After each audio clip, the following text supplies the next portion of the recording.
পূর্ণিমাই ধরো পাঠ শুরু হচ্ছে, তারপরে ভালো হচ্ছে পাঠ। ভোরবেলা 5টায়।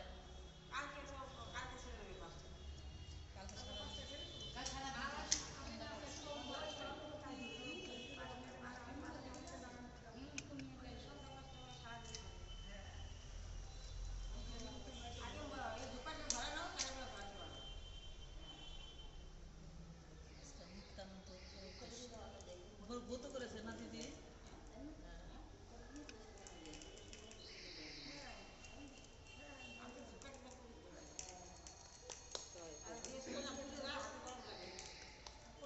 জয় জয় নিতাই গৌর সীতানাথ প্রেমানন্দে।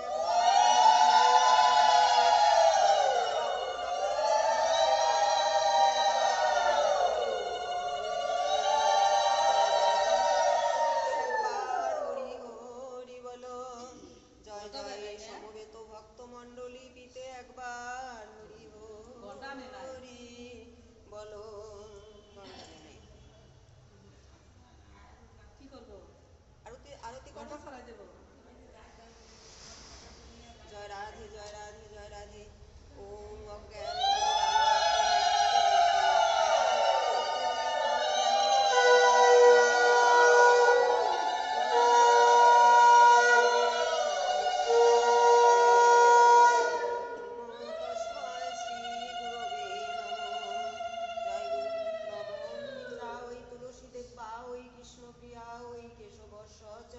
কৃষ্ণ ভক্তি পদে দেবী সত্যবত্যই নমো নমো।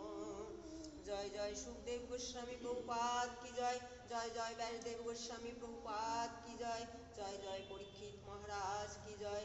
জয় জয় আপন আপন শ্রী গুরুদেব কি জয়। জয় রাধে রাধে রাধে।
হরি ওম তৎসৎ হরি ওম তৎসৎ হরি ওম তৎসৎ।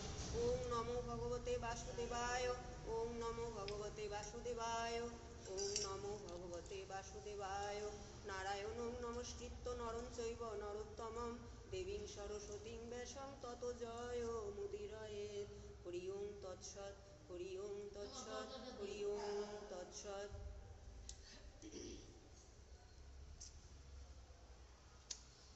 জয় গীতা জয় গীতা জয় গীতা। ভগবান শ্রীকৃষ্ণ শ্রীহরি তিনি হলেন এই জগতের পরমদাতা ও দানী। তার উপরে আর কেহ নাই। তিনি দাতা তিনি মহাদানী। এখানে কর্তব্যের মাধ্যমে কে কতটা নিজের ভূমিকাটি ফোটাতে পারে, ফুটিয়ে তুলতে পারে সেটাই দেখার বিষয়। তাই গীতা মাতাকে ভক্তি ও প্রণাম জানিয়ে যেন বলি, হে আমার জননী মাগো,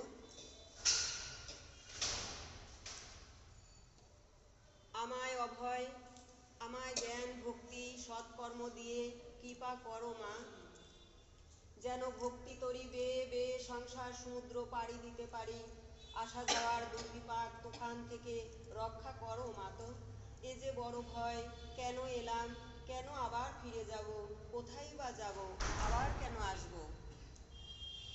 এই সংসারটা বলেছেন সমুদ্র, আর সমুদ্র হলে তো ঢেউ তুফান থাকবেই।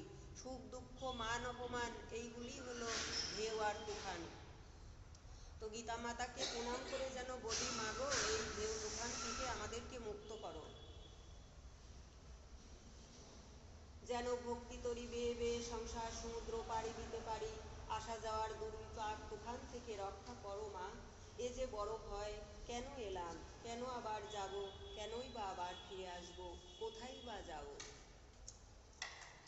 যাওয়া আসার ঢেউ তুফান থেকে মুক্ত কবে হব।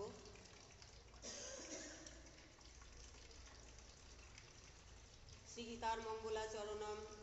ওম পার্থায় প্রতিবোধিতাং ভগবতা নারায়ণেন স্বয়ং ব্যাসেন গ্রথিতাং পুরাণ মুনিনা মধ্য মহাভারতম অদ্বৈতামিত বর্ষিণীং ভগবতীম ইষ্টাদ্যাসাধ্যায়িনীম অনতামনুসন্দধামি ভগবদ গীতে ভবেদ্দেশিনীম।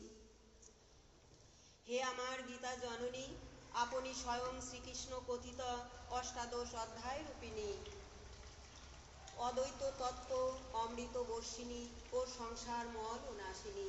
আমি আপনাকে প্রণাম এবং ধ্যান করি। শ্রীগীতা সম্পূর্ণ দার্শনিক গ্রন্থ, বোঝা বা বোঝানো দুটোই কঠিন। এই শ্রীগীতা সম্পূর্ণ দার্শনিক গ্রন্থ, বোঝা এবং বোঝানো দুটোই কঠিন। সংসারে এত অবক্ষয় কেন, আমাদের সংসারে এত অবক্ষয় কেন, কিসের জন্য? কেননা আমাদের মধ্যে ধর্মকর্ম নেই বা গীতার এই শাশ্বত বাণী আমাদেরকে জানা নেই, তাইতেই এই সংসারের এত অবক্ষয়। সমাজের এত অবক্ষয় কেন, তাহা শুধু গীতা মাতার কৃপা না পাবার জন্য।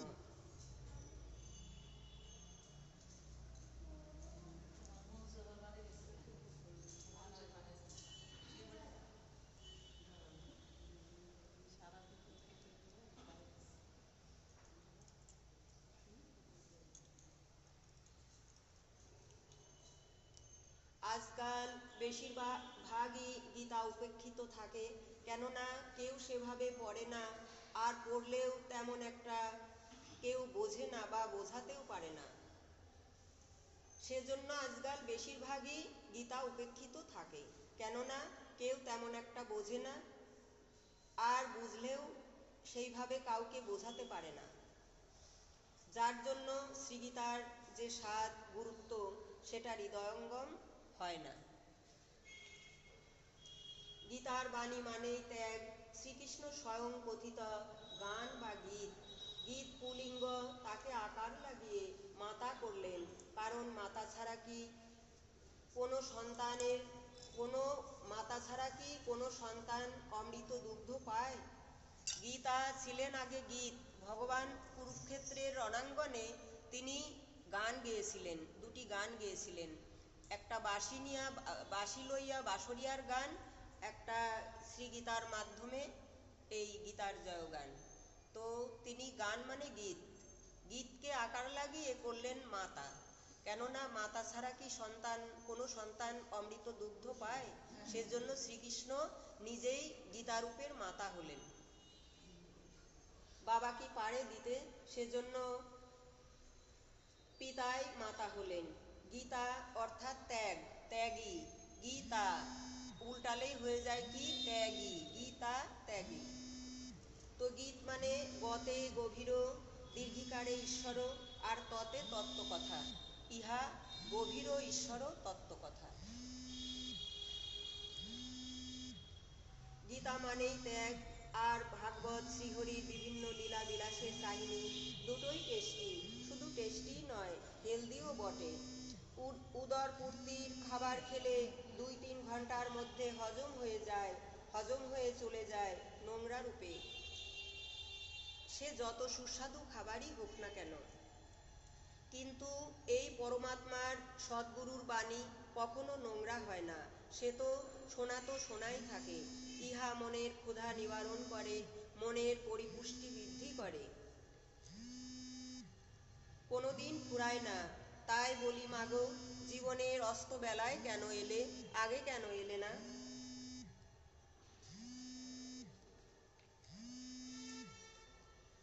একটুখানি উকি দিয়ে চলে গেলে, উদিত বেলায় কেন এলে না, কেন ধরা দিলে না? তাই গীতা মাতাকে প্রণাম করে আমরা বলি যে জীবনের উদিত বেলায় কেন এলে না, পরন্ত বেলায় কেন এলে, আগে কেন এলে না? একটুখানি দেখা দিয়ে উকি মেরে আবার চলে গেলে, কেন ধরা দিলে না? সারাটি জীবন অজ্ঞানের অন্ধকারেই অতিক্রান্ত হলো, দেখা পেলাম আজ জীবনের পরন্ত বেলায়। তোমার অপরিসীম দয়াতে যতটুকু পেলাম ততটুকু দিয়েই যেন পথ খুঁজে নিতে পারি। তুমি সাথে থেকো মা, অন্ধজনে দেহ আলো, অন্ধজনে দেহ আলো, অন্ধজনে দেহ আলো। আমরা অজ্ঞানের অন্ধকারে রয়েছি এবং আমরা জ্ঞান অন্ধ, সেজন্য কোনো ভক্ত বলছেন যে অন্ধজনে দেহ আলো। সূর্য অস্তাচলে যাবার আগে বলছেন, সূর্যদেব একদিন অস্তাচলে যাবার আগে বলছেন যে আমি অস্ত গেলাম, কিন্তু আমার কাজটি কে করবে? একটা মাটির প্রদীপ এগিয়ে এসে বলল, হে স্বামী, তুমি আমার অন্তর বাহিরে যতটুকু আলো দিয়েছ, তোমার মহাপবিত্র স্পর্শ দিয়ে আমি তার দ্বারাই চেষ্টা করব কিছু হৃদয় আলোকিত করতে। তুমি আমায় আশীর্বাদ করো স্বামী। রাধে রাধে। বোঝা গেল কথাগুলো? সূর্যদেব হলেন স্বয়ং নারায়ণ। তো নারায়ণ যখন অস্তমিত হচ্ছেন তখন বলছেন যে আমি অস্ত গেলাম, কিন্তু আমার কাজটি কে করবে? একটা মাটির প্রদীপ, অর্থাৎ একজন সাধারণ কেউ, একজন ভক্ত এগিয়ে গিয়ে বলছেন, তাকে মাটির প্রদীপের সঙ্গে তুলনা করা হয়েছে। একটা মাটির প্রদীপ এগিয়ে এসে বলল, হে স্বামী, আমি তো তোমার মতো অতটা প্রখরতা পাইনি, কিন্তু যতটুকু পেয়েছি সেটা তোমারই দান। তুমি কৃপা করে আমাকে সে শক্তিটুকু দান করেছ, আমি তার দ্বারাই চেষ্টা করব যে কিছু হৃদয় আলোকিত করতে। বোঝা গেছে এবার?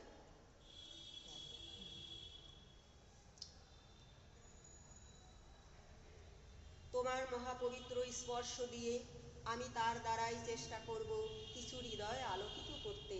তুমি আমায় আশীর্বাদ করো স্বামী। আমি তো তোমার মতো অতটা পূর্ণ নই, যার জন্য অতটা প্রখরতা পাইনি। যা কিছু পেয়েছি সে তো তোমারই দান।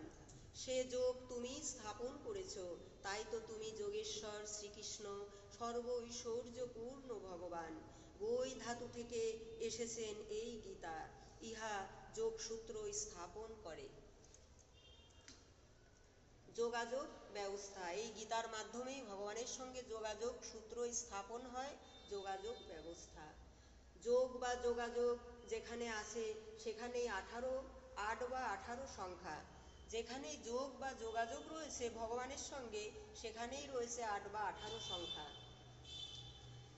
যেমন গীতাতে আছে 18 অধ্যায় এবং 18 দিনের যুদ্ধ, মহাভারতে আছে 18 পর্ব, ভাগবতে রয়েছে 18,000 শ্লোক, আর মালার গুটিতে রয়েছে 108 সংখ্যা। অতএব ভক্ত ভগবানের যোগ হতে পারে শুধুই 8 বা 18-তে। এই যোগে বিয়োগ গুণে ভাগ যেন না হয়। এই যোগে বিয়োগ, এই ভগবানের সঙ্গে আমাদের যে যোগসূত্র স্থাপন হয়েছে কিছুটা হলেও, তাতে যেন মাইনাস হয়ে না যায়, সেই মনটা বিয়োগ না হয়। আর যে যতটুকু সদ্গুণ রয়েছে আমাদের মধ্যে ততটুকু যেন ভাগ না হয়ে যায়। এই যোগে বিয়োগ গুণে ভাগ যেন না হয়।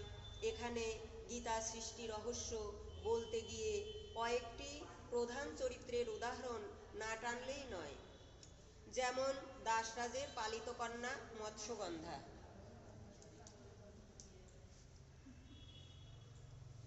এখানে প্রধান কয়েকটি চরিত্রের কথা না টানলেই নয়, এটা ভাগবতের গল্প। যেমন দাসরাজের পালিত কন্যা হলেন মৎস্যগন্ধা। তো মৎস্যগন্ধা ছিলেন ধীবর কন্যা। ধীবর অর্থাৎ জেলে। মৎস্যগন্ধা ছিলেন ধীবর কন্যা, একজন জেলের কন্যা। তো জন্মের থেকে তার গায়ে ছিল মাছের গন্ধ, তো সেজন্য নাম হয়েছিল তার মৎস্যগন্ধা।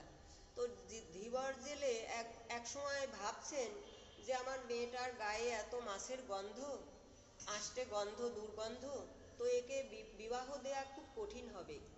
তো উনি সিদ্ধান্ত নিলেন কি যে একে কোনো নদীর কূলে ফেলে দিয়ে আসি। তো তাই করলেন। এক সময় কোনো একটা নদীর কূলে তিনি যমুনার কূলে ফেলে দিয়ে এলেন। তো ভাগ্যচক্রে কুড়িয়ে পেলেন দাসরাজ নামক একজন সৎ, শুদ্ধ, মহৎ এবং মহান একজন ব্যক্তি। তো কেন পেলেন? সেই মহৎ ব্যক্তি কেন পেলেন?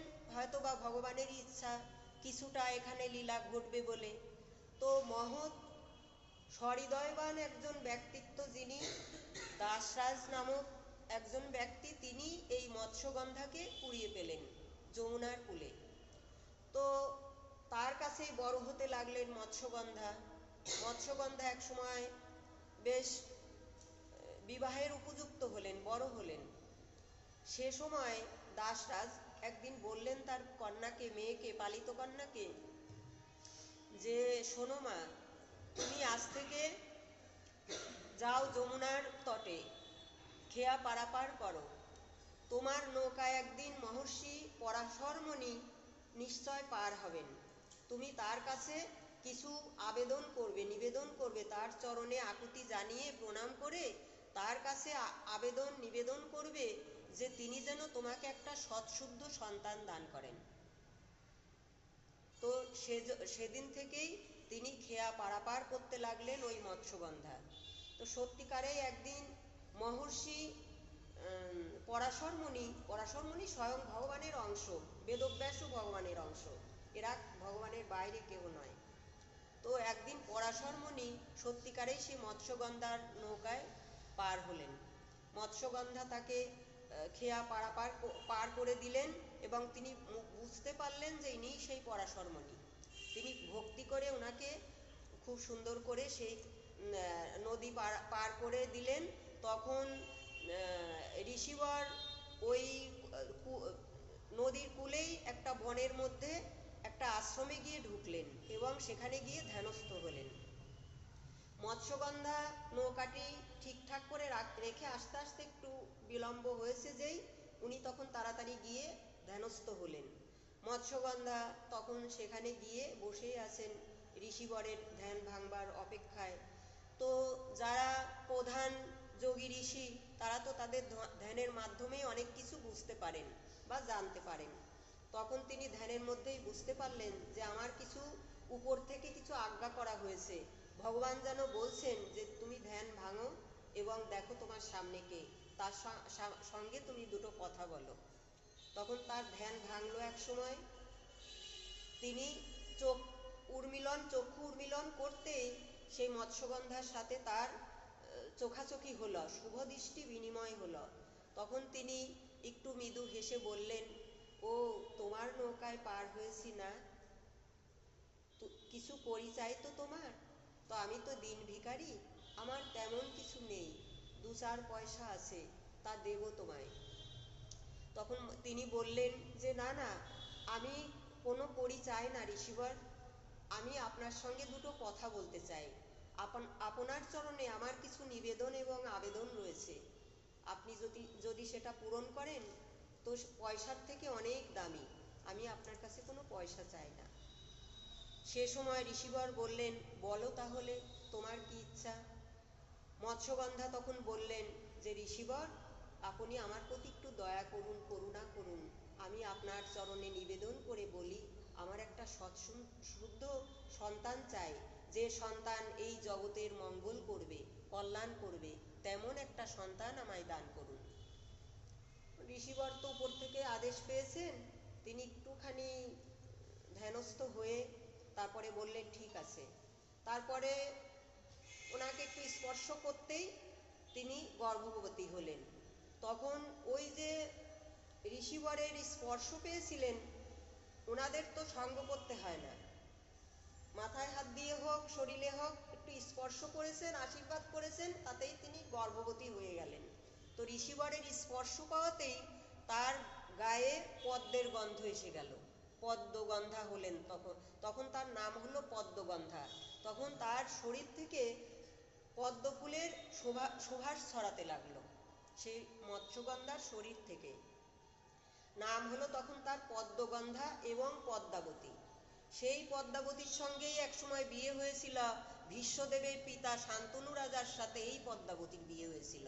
সেই পদ্মাবতীর ঔরস গর্ভে আবার শান্তনু রাজার ঔরসে জন্ম হয়েছিল ওই বিচিত্র বীর্য, যারা তোমার ওই পাণ্ডু এবং ধৃতরাষ্ট্রের পিতা ছিলেন, বিচিত্র বীর্য। তো বিচিত্র বীর্য এবং আরেকজন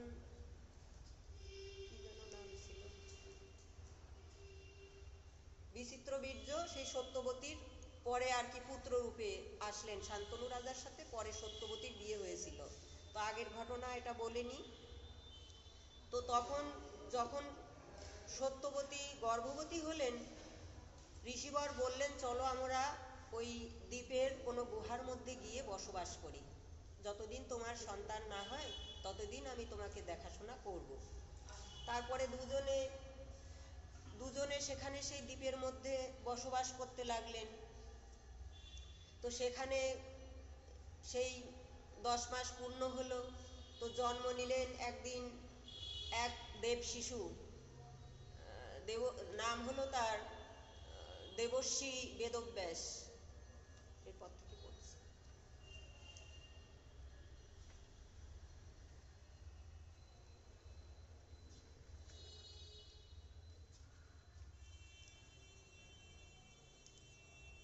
এক সময় সেই সত্যবতী ছিলেন সত্যের প্রতীক এবং সত্য কথা তিনি বলতেন, সেজন্য তার নাম হয়েছিল সত্যবতী। তো সত্যবতী এবং মহর্ষি পরাশর ঋষি তখন সেই একটা দ্বীপের মধ্যে গিয়ে বসবাস করতে লাগলেন।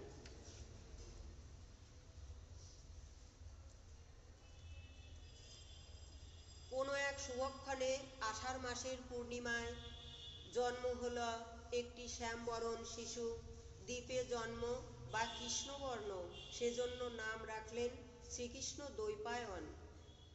ঋষির কৃপায় জন্ম, তাই দেবর্ষি আর দেব শিশু। শ্রীকৃষ্ণ দ্বৈপায়ন দেবর্ষি বেদব্যাস, নাম হলো তার শ্রীকৃষ্ণ দ্বৈপায়ন। কৃষ্ণবর্ণ তাই শ্রীকৃষ্ণ, দ্বীপে জন্ম তাই দ্বৈপায়ন, আর দেবর্ষির কৃপায় মহর্ষির কৃপায় তাই মহর্ষি বা দেবর্ষি বেদব্যাস। সে ছিল সত্যবতীর কুমারীকালের সন্তান, কিন্তু সে লজ্জা পেল না, চেয়ে নিল সৎ সন্তান। তো সত্যবতী লজ্জা পেল না, চেয়ে নিল এই সৎশুদ্ধ সন্তান। সাদরে লালন পালন করল, উভয়েরই জীবন সার্থক হল। কিন্তু আবার কুন্তিপুত্র কর্ণও ছিল সূর্যদেবের বরপ্রাপ্ত কুমারী কালেরই সন্তান। সে লজ্জা পেয়ে ফেলে দিল কোনো নদীর কূলে, ভাসিয়ে দিয়েছিল। কুন্তী দেবীর যে প্রথম সন্তান হয়েছিল সেটা সূর্যদেবের বরপ্রাপ্ত, তার নাম হয়েছিল কর্ণ। তো কর্ণকে নদীর কূলে কুন্তী দেবী লজ্জা পেয়ে যে আমার কুমারীকালে সূর্যদেবের বরে আমার কুমারীকালে সন্তান হলো, তো এই মুখ আমি কি করে দেখাবো। তো সেই সন্তান প্রসব হওয়ার পরে কিছুদিন গোপনে আত্মগোপন করে কোথাও ছিলেন। তারপরে সন্তান হবার পরে তিনি ভাসিয়ে দিয়েছিলেন। তারপরে সে সন্তান আবার দুইজন ভক্ত পেয়ে কর্ণকে লালন পালন করেছিলেন।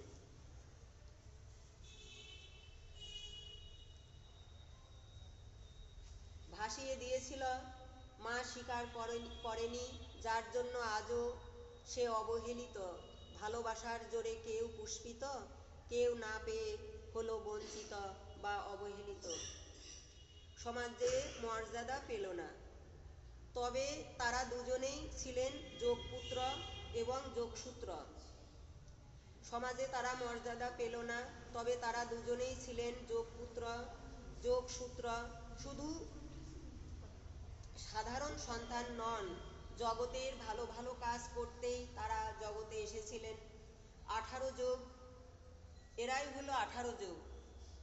জীবন যুদ্ধে যিনি স্থির শান্ত, তারা কখনো হারিয়ে যান না, তাদের জয় নিশ্চিত। তারাই পারে মহাপ্রস্থানের পথে যেতে। দ্রৌপদী সহ 4 ভাই যাহা পারেনি, কিন্তু যুধিষ্ঠির তাহা পেরেছিলেন। জীবন জীবন হারিয়ে যাবে না, পুষ্পিত হবে যদি নিষ্ঠা থাকে শ্রীহরির চরণে। জয় জয় শ্রী রাধা গোবিন্দ বিধি প্রেমানন্দে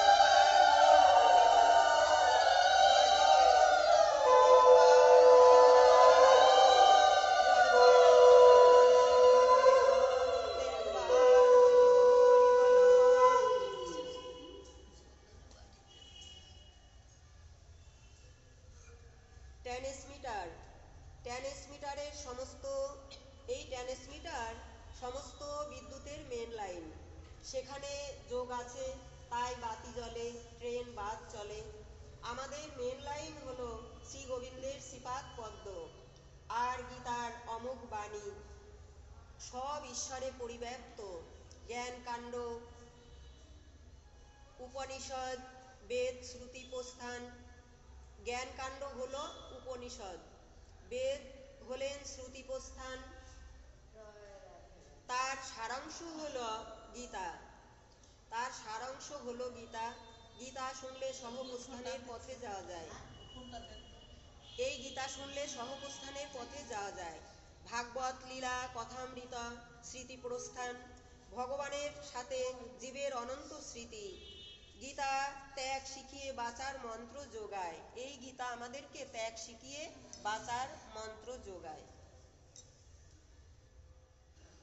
তাই তো গীতার বাণীতে শ্রী ভগবান বললেন, হে অর্জুন, ওঠো, জাগো, জীবনের জয়গান গাও, সত্যের পথে চলো, সংগ্রাম করো মায়ার সাথে, মিথ্যার সাথে।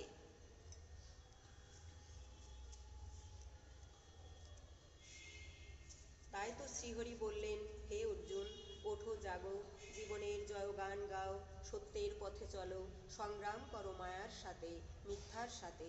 জীবন পথের পাঁচালী শোনো, সমস্ত জীবই যুদ্ধ করে বাঁচার জন্য, খাবারের জন্য।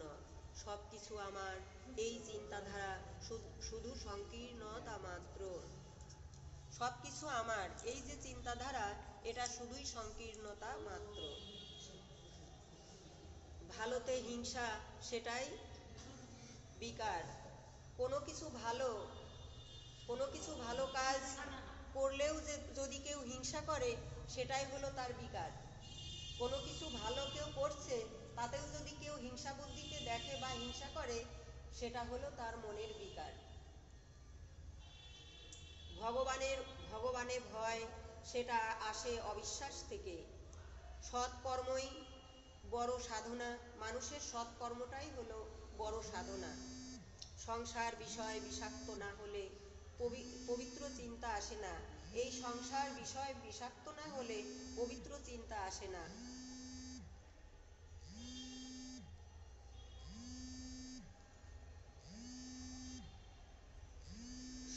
সৎকর্মই বড় সাধনা, সংসার বিষয় বিষাক্ত না হলে পবিত্র চিন্তা আসে না। সৎ শিক্ষাই হলো মহাগীতার অমৃত বাণী। কি সৌরভ তার, প্রাণ ভরে ঘ্রাণ নিলে প্রাণের ব্যথা জুড়িয়ে যায়, মনের ক্ষুধা পিপাসা মেটে। তুমি কেমন করে গান করো হে গুণী, আমি অবাক হয়ে শুনি, কেবল শুনি। সুরের আলো ভুবন গেছে সে, সুরের হাওয়া চলে গগন বেয়ে। পাষাণ টুটে ব্যাকুল বেগে ধেয়ে, বহিয়া যায় সুরের সুরধ্বনি। তুমি কেমন করে গান করো হে গুণী। মাইক থাকলে গান গাইলে সুন্দর শোনা যায়। এমনি দুই চার লাইন গাচ্ছি। হ্যাঁ, ভালো শোনা যাচ্ছে। আচ্ছা, রাধে রাধে, হরে কৃষ্ণ।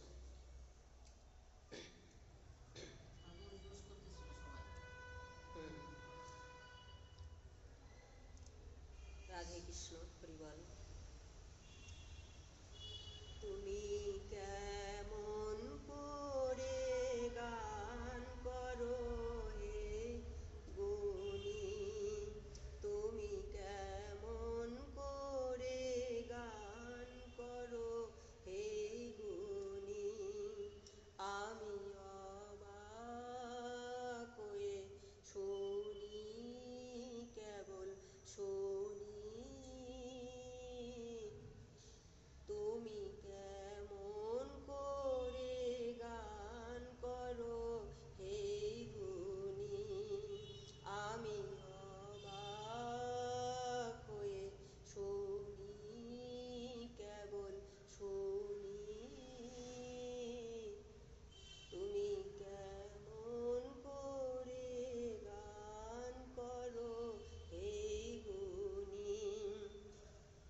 বায়ুভূত জীব আবার তার কর্ম ফেরে প্রবেশ করে অন্য কোনো জননী জঠরে, হয়তো বা ভূমিতে, নয়তো বা সাগরে বা আস্থা করে। তার জন্য কে কতটা তৈরি করবে কে? তাহা হলো বেদ শ্রুতি আর বেদরূপ কল্পবৃক্ষের পাকা ফলটি, যাহাতে শুধুই রস, একটু আঠি খোসা নেই, এই বেদ হলেন শ্রুতি। বেদকে শুনে শুনেই হৃদয়ঙ্গম করতে হয়। তো বেদ হলেন শ্রুতি আর ভাগবত হলেন স্মৃতি। এই বেদরূপ কল্পবৃক্ষের পাকা ফলটি, যাহাতে শুধুই রস, একটু আঠি এবং খোসা নেই, সে হলো স্মৃতি। ঈশ্বরের অনন্ত স্মৃতি কথা এই ভাগবত রূপী অবধূত আর গীতা পরমহংস স্বরূপ, যা শুনলে মহাপ্রস্থানের পথটি পাওয়া যায়। দেহকে পারমার্থিক রথ তৈরি করো শুদ্ধ চেতনার দিব্য কাষ্ঠ দিয়ে, তাহাতে বসাও ঈশ্বরকে প্রেমের দ্বারায় বাঁধন দাও। তিনি সারথি মহারথী, গন্তব্য স্থলে একদিন পৌঁছে দেবেন তোমায়। রাধে রাধে। তিনি তোমার সারথি মহারথী, তাই গন্তব্য স্থলে তাকে যদি স্মরণ করতে পারো, তাহলে গন্তব্য স্থলে পৌঁছে দেবেন তোমায়।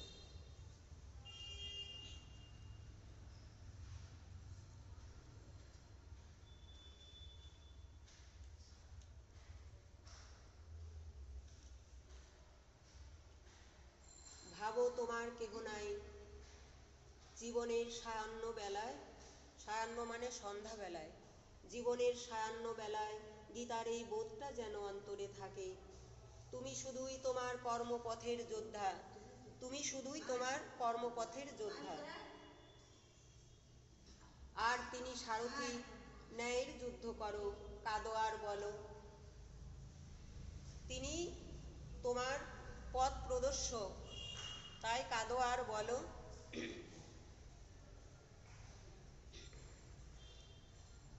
প্রভু তোমার বাগানে কত ফুলের মেলা, তবে আমি কাঁদি কেন সাহারায়। ওগো কমলিকা, তুমি বুঝিলে না হয়, আমি কত অসহায়।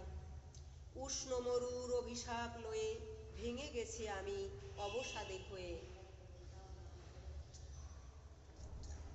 কণ্ঠ আমার দীর্ঘশ্বাসে ভুল সুরে গান গায়। আমার আকাশ কাঙাল করে যে পাঠিয়েছি মেঘ যত, তোমার কুঞ্জ বীথিকার ফুল ফোটাতে মনেরই মতো।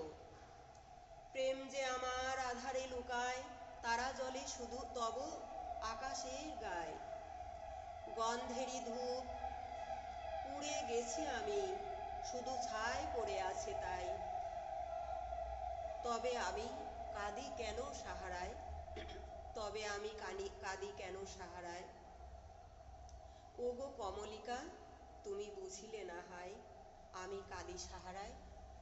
কোনো ভক্ত ভগবানকে উদ্দেশ্য করে বলছেন, ওগো কমলিকা, ভগবানকে কমল অর্থাৎ ফুলের সঙ্গে তুলনা করেছেন, পদ্ম ফুলের সাথে, যে ওগো কমলিকা, তুমি বুঝিলে না হয়, আমি কত অসহায়, আমি কাঁদি কেন সাহারায়, আমি কেন এই মরুভূমিতে পড়ে আছি।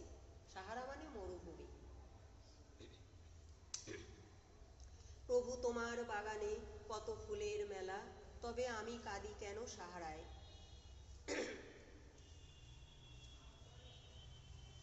দুই লাইন একটুখানি সুর দেবো, তারপরে পাঠ করবো।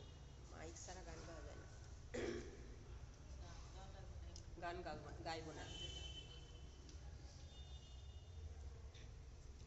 প্রভু তোমার বাগানে কত ফুলের মেলা, তবে আমি কাঁদি সাহারায়, তবে আমি কাঁদি কেন সাহারায়। রাধে রাধে। প্রভু তোমার বাগানে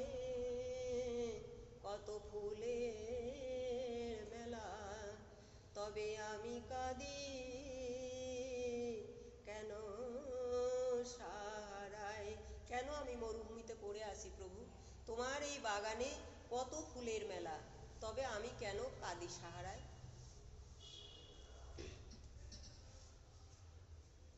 এই প্রপঞ্চময় মৃত্যুময় জীবনে চাওয়া পাওয়ার জন্যই এত আর্তনাদ, আকাঙ্ক্ষা বর্জনী মহাশান্তি, আকাঙ্ক্ষা বর্জনী মহাশান্তি। এ জীবন মরুতে কত কান্না, দ্বিধাদ্বন্দ্ব, না পাবার বেদনা, বিষাদ।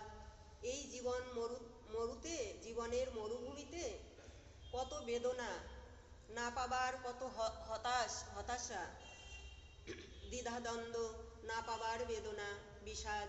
যার জন্যই ভগবান বললেন, হে অর্জুন, নিষ্কাম কর্ম করো। কর্ম দুই প্রকার, সকাম এবং নিষ্কাম। কর্ম হলো দুই প্রকার, সকাম এবং নিষ্কাম। চাওয়া পাওয়া ফল লাভের আশায় যে কর্ম, চাওয়া পাওয়া ফল লাভের আশায় যে কর্ম নয়, তাহাই হলো নিষ্কাম কর্ম। চাওয়া এবং পাওয়ার আশা করে যে কর্ম করা হয় না, সেটাই হলো নিষ্কাম কর্ম। আর চাওয়া পাওয়ার আশায় যে কর্ম করা হয়, সেটাই হলো সকাম কর্ম। সকাম কর্মটা হলো নিজের স্বার্থে, আর নিষ্কাম কর্ম হলো অন্যের জন্যে, পরার্থে। কোনোটা পরার্থে, কোনোটা নিজের স্বার্থে।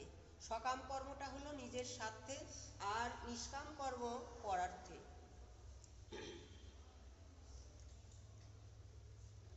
কর্মফল অখণ্ডনীয়, ভোগ ছাড়া উহার ক্ষয় নাই। নিষ্কাম কর্মে কোনো ভোগ নাই। মন সমাহিত, বুদ্ধি স্থির। সৎকর্মের পথে দুইটি প্রতিবন্ধক আছে, একটি কাম আর একটি ক্রোধ। এই সৎ কর্মের পথে দুটি প্রতিবন্ধক রয়েছে, একটি কাম আর একটি ক্রোধ। কাম বাধা পাইলেই ক্রোধের উদ্রেক হয়, ইহা দুর্জয় রিপু,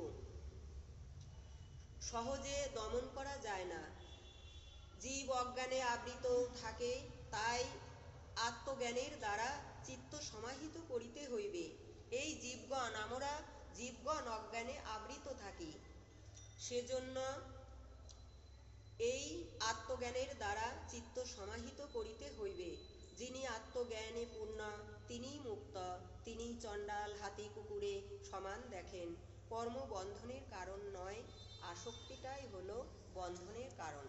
কর্ম বন্ধনের কারণ নয়, আসক্তিই হলো বন্ধনের কারণ। কর্ম ত্যাগ ত্যাগ নয়, ফলের আশা ত্যাগই হলো প্রকৃত ত্যাগ। কর্ম ত্যাগ করলেই তাকে ত্যাগ বলে না। কর্ম করে যে ফলের আশা করি, সেটাকে ত্যাগ করতে হবে। কর্ম ত্যাগ ত্যাগ নয়, ফলের আশা ত্যাগই প্রকৃত ত্যাগ। বাসনা বর্জিত নিষ্কাম কর্ম। আত্মাই আত্মার শত্রু, আত্মাই আত্মার বন্ধু। যোগী পুরুষ আত্ম সংযমী।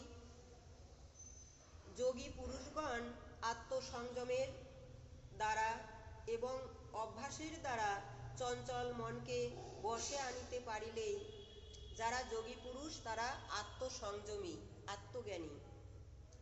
সেজন্য অভ্যাসের দ্বারা চঞ্চল মনকে বশে আনিতে পারিলেই আত্মজয়ী, আত্মপ্রত্যয়ী হওয়া যায়।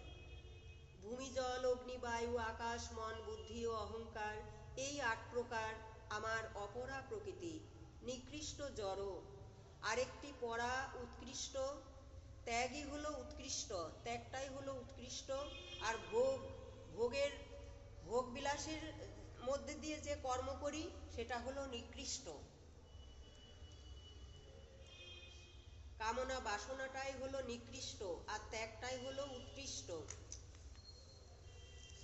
ভোগই নিকৃষ্ট, ত্যাগ উৎকৃষ্ট। শুক্ল এবং কৃষ্ণ পদ, এই ত্যাগটাই হলো শুক্ল পদ, আর ভোগটাই হলো কৃষ্ণ পদ। এরা পরা মানে শ্রেষ্ঠ, যা এ জগৎকে ধারণ করিয়া আছে, তাহাই শুক্ল। ঈশ্বরের দুইটি ভাব, সগুণ এবং নির্গুণ। নির্গুণ ভাবে তিনি নিরাকার, সগুণ ভাবে তিনি সাকার। দেহ মন প্রাণ সেই চরণে নিবদ্ধ করিতে পারিলেই তার কারুণ্য লাভ করা যায়। এ কথাগুলো ছিল 4th অধ্যায় জ্ঞান কর্ম সন্ন্যাস যোগের কথা। এখন দশম অধ্যায়ের বিভূতি যোগের কয়েকটি কথা বলবো। তারপর সমস্ত অধ্যায় থেকে বিস্তারিত কিছু কিছু কথা বলা হবে বিস্তারিতভাবে। ঈশ্বর বিভূতিময়, তিনি অনাদি, তাহার লীলা কার্যকলাপ তার কোনো আদি অন্ত নাই। তাহার আদি অন্ত, তাহার কার্যকলাপ আদি অন্ত দেবতারাও জানতে পারে না। ওং তৎসৎ ব্রহ্মবাচক শব্দ। হরি ওং তৎসৎ বলিয়া কোনো শুভ কাজ করিলে তাহা নিষ্কাম ভাবের পরিচায়ক হয়। গঙ্গা যমুনা সরস্বতী নদী মিলিত হইয়া যেমন ত্রিবেণী সঙ্গম হইয়াছে, তেমনি জ্ঞান ভক্তি ও কর্মের ত্রিধারা মিলিত হইয়াও গীতা অর্থাৎ ত্যাগ হইয়াছে। গঙ্গা যমুনা সরস্বতী মিলিত হইয়া যেমন গঙ্গাসাগর হয়েছে, ত্রিবেণী সঙ্গম হয়েছে, তেমনি জ্ঞান ভক্তি ও কর্মের ত্রিধারা মিলিত হইয়া গীতা অর্থাৎ ত্যাগ হইয়াছে। মানব জীবনে পূর্ণতা লাভের পথে এই তিনটি ধারা একসাথে অতি আবশ্যক। তাই গীতা ত্রিতাপহরণের ত্রিবেণী সঙ্গম। তাই গীতা মাতাই হলেন ত্রিতাপ জ্বালা হরণের ত্রিবেণী সঙ্গম। ত্রিতাপ জ্বালা মানে কি? আধ্যাত্মিক, আদি ভৌতিক এবং আদি দৈবিক যে দুঃখ, যে তাপ, সেটাই হলো ত্রিতাপ জ্বালা। তাই গীতা ত্রিতাপ হরণের ত্রিবেণী সঙ্গম। মানব জীবনে জ্ঞান ভক্তি ও কর্ম ওতপ্রোতভাবেই চলিবে। গীতাতে ভগবানের কি সুলভ বাণী। গীতা মে হৃদয়ং পার্থ, গীতা মে পরমা গতি। অর্থাৎ গীতা আমার হৃদয়, গীতা মম সর্বোত্তম সারভাগ হয়। গীতা আমার প্রবল জ্ঞান, গীতাই নিশ্চয়। গীতা আর অক্ষয় জ্ঞান, গীতাই মধুময়। আর অক্ষয় জ্ঞান মম, গীতা মধুময়। এই গীতা পরম পদ অতীব সুন্দর, আমার উত্তম স্থান গীতা মনোহর। মহাজ্ঞান গীতা মম গোপনীয় অতি, গীতাই মোর পরম গুরু, গীতাই মোর গতি। গীতা আশ্রয় মম গীতা নিকেতন, গীতাকে আশ্রয় করি, করি আমি এই ত্রিলোক পালন। গীতা মম পরাবিদ্যা ব্রহ্মস্বরূপিণী, বাক্যাতীতা নিত্যা মম অর্ধাঙ্গ রূপিণী। রাধে রাধে। পরমাত্মাকে ব্রহ্ম বলে, পরমাত্মাকে ব্রহ্ম বলে, স্বভাবকে অর্ধাত্ম বলে। আর যে যতদিন আর যজ্ঞাদি যেসব কাজের ফলে জন্ম বৃদ্ধি হইয়া থাকে, তাহাকে কর্ম বলে। দেহাদি নশ্বর পদার্থকে অধিভূত বলে। হিরণ্যগর্ভ হইল অধিদৈব, আর সকল দেহে যজ্ঞ ফলদাতা রূপে আমি হলাম অধিযজ্ঞ স্বরূপ। আমি হলাম পরমাত্মা অধিযজ্ঞ স্বরূপ। পরম পুরুষ, সর্বজ্ঞ অনাদি, সর্বনিয়ন্ত্রা, সূক্ষ্মাতি সূক্ষ্ম, সকলের বিধাতা, অচিন্ত রূপতম সূর্যবৎ সপ্রকাশ। আমি প্রকৃতির অতীত। এই অলৌকিক পরম পুরুষকে যিনি জানেন, তিনি পরমাগতি লাভ করিয়া থাকেন। এই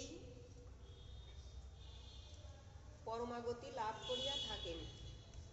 এই প্রকৃতির তিনটি গুণ, সত্ত্ব রজ তম। এই প্রকৃতির তিনটি গুণ রয়েছে, সত্ত্ব, রজ এবং তম। কাম ক্রোধ রজগুণ হইতেই জন্মে, কাম ক্রোধ রজগুণ হইতে জন্মে। কাম বাধা পাইলে ক্রোধের উদ্বেগ হয়। ক্রোধটা হলো অধ্যত্ত ভাব, সেই ক্রোধের জন্য এই অধ্যত্ত ভাব বৃদ্ধি পায়। ইহাকে কখনো সন্তুষ্ট করা যায় না, এই কামকে কখনো সন্তুষ্ট করা যায় না।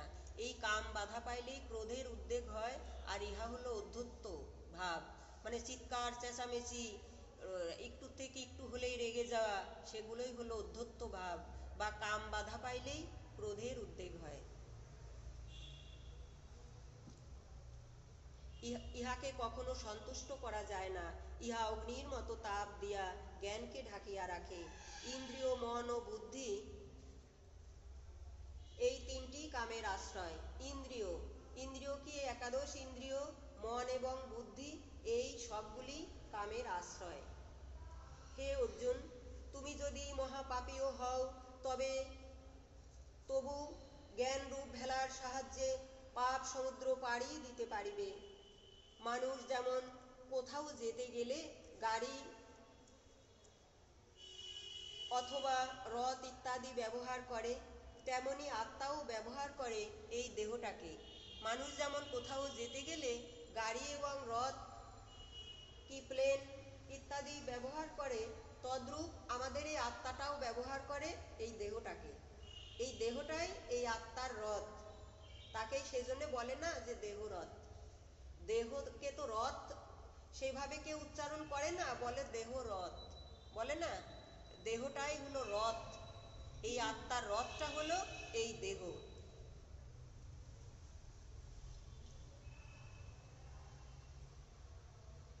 তেমনি আত্মাও ব্যবহার করে এই দেহটাকে।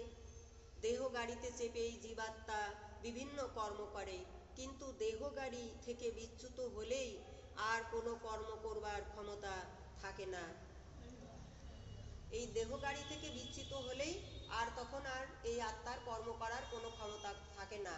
আত্মা আছে বলেই আমি আছি, আমি কথা বলছি, কিন্তু আমাদের মধ্যে এত অহংকার থাকে যে মনে হয় সবকিছু আমি করি, আমার দ্বারাই হয়, ভুলেই যাই। রাধে রাধে, জয় নিতাই, জয় গৌর, রাধে রাধে।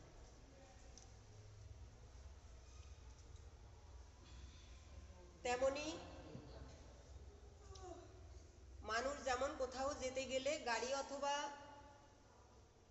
কোনো যানবাহন লাগে, তেমনি আমাদের এই আত্মাটাও ব্যবহার করে এই দেহটাকে, এই দেহ গাড়িটাকে। দেহ গাড়ি চেপেই এই আত্মা বিভিন্ন কর্ম করে।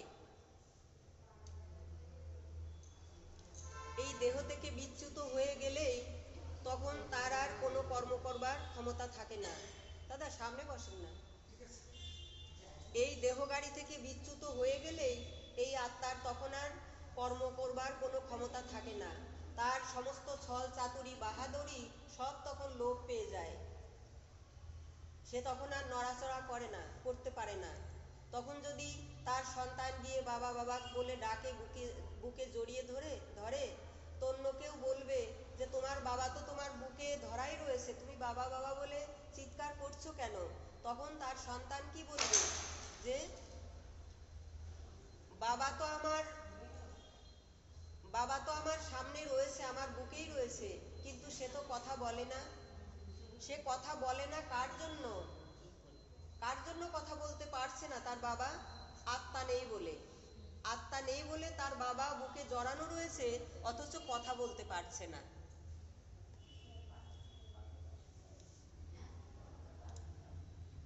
রাধে রাধে,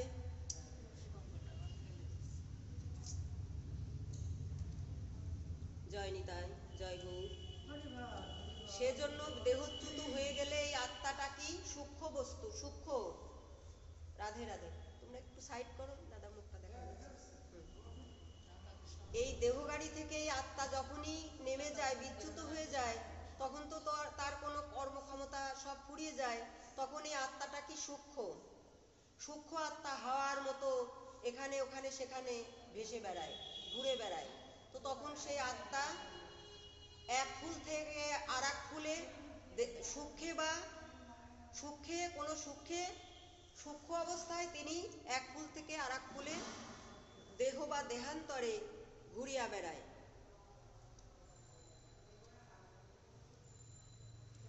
তখন সে আত্মা এক ফুল থেকে আর এক ফুলে সূক্ষ্মে বা স্থূলে ঘুরিয়া বেড়ায়, উড়িয়া বেড়ায়। তাই সকলেই ওঠো, জাগো, জীবন থেকে মহাজীবনের পথে চলো। হে অর্জুন, মায়া মুগ্ধকর কার্য তোমার শোভা পায় না। ভগবান অর্জুনকে বলেছেন, কালকে বলেছিলাম পাঠে, যে অর্জুন অর্থ অর্জন। আর অনুরাগ, কারোর মধ্যে যদি ভগবানের প্রতি এতটুকু অনুরাগ জন্মায়, তো সেই হয়ে যায় অর্জুন। কেননা ভগবানের প্রতি যে অনুরাগ, তাকেই বলে অর্জুন। যেমন রাধারানীকে প্রেমী বলা হয়। রাধারানী কিন্তু সাধারণ কোনো দেহধারী, কোনো মানুষ দেহধারী কেউ নন। তিনি ভগবানেরই অংশ বিশেষ, বামাঙ্গ। এক আত্মার দুটি দেহ, মানে যেমন একটা ছোলা যদি ভিজিয়ে রাখা যায়, তো সে কি হয়? একটা ছোলা দুটো ডাল হয়ে যায়, তাই না? ছোলাটা একটা ছোলা ভাঙো, তার থেকে কি হবে? দুটো ডাল হবে। তো ভগবান এক এবং অদ্বিতীয়, তার থেকে এই রাধারানী, এই তিনি ভগবান শ্রীকৃষ্ণ, একই অঙ্গে দুই রূপ। তো রাধারানী প্রেমের প্রকাশ। যে প্রেম, যে মানসিকতা ভগবানের দিকে ধাবিত হয় বা ভগবানের চরণ সেবা করতে পারে, তিনি হলেন রাধা, অর্থাৎ ধারা। তাকে ধারা বলতে নয়ন ধারা। যে ধারা উপর থেকে যে ধারা উপর থেকে নিম্নগামী হয় তাহাকে বলা হয় ধারা। যে জল উপর থেকে নিম্নগামী হয় তাহাকে বলা হয় ধারা। আর যে জল নিম্ন থেকে ঊর্ধ্বগামী হয় তাকেই বলে রাধা, রাধার ধারা। তো ভগবানেরই একই অঙ্গে দুই রূপ। তাই সকলেই ওঠো, জাগো, জীবন থেকে মহাজীবনের পথে চলো। হে অর্জুন, মায়ামুগ্ধকর কার্য তোমার শোভা পায় না। ভগবান সেই কুরুক্ষেত্রের রণাঙ্গনে দেখা যাচ্ছে অর্জুনের উদ্দেশ্যে বলেছিলেন, কিন্তু অর্জুন কোনো স্বাভাবিক মানুষ নয়, সাধারণ মানুষ ব্যক্তিত্ব তিনি নন, তিনি ভগবানেরই অংশস্বরূপ। তাই ভগবান একাদশ অধ্যায়ে গীতাতে বলেছেন যে অর্জুন রূপেও আমি, সূর্য রূপেও আমি, গঙ্গা রূপেও আমি, অগ্রহায়ণ মাস রূপেও আমি। মানে যত কিছু ভালো মন্দ জগতে রয়েছে সব কিছুই আমি। আমার অস্তিত্ব ছাড়া এই জগতে কোনো কিছুর অস্তিত্ব হয় না, কোনোদিন হয়নি, হবেও না। রাধে রাধে।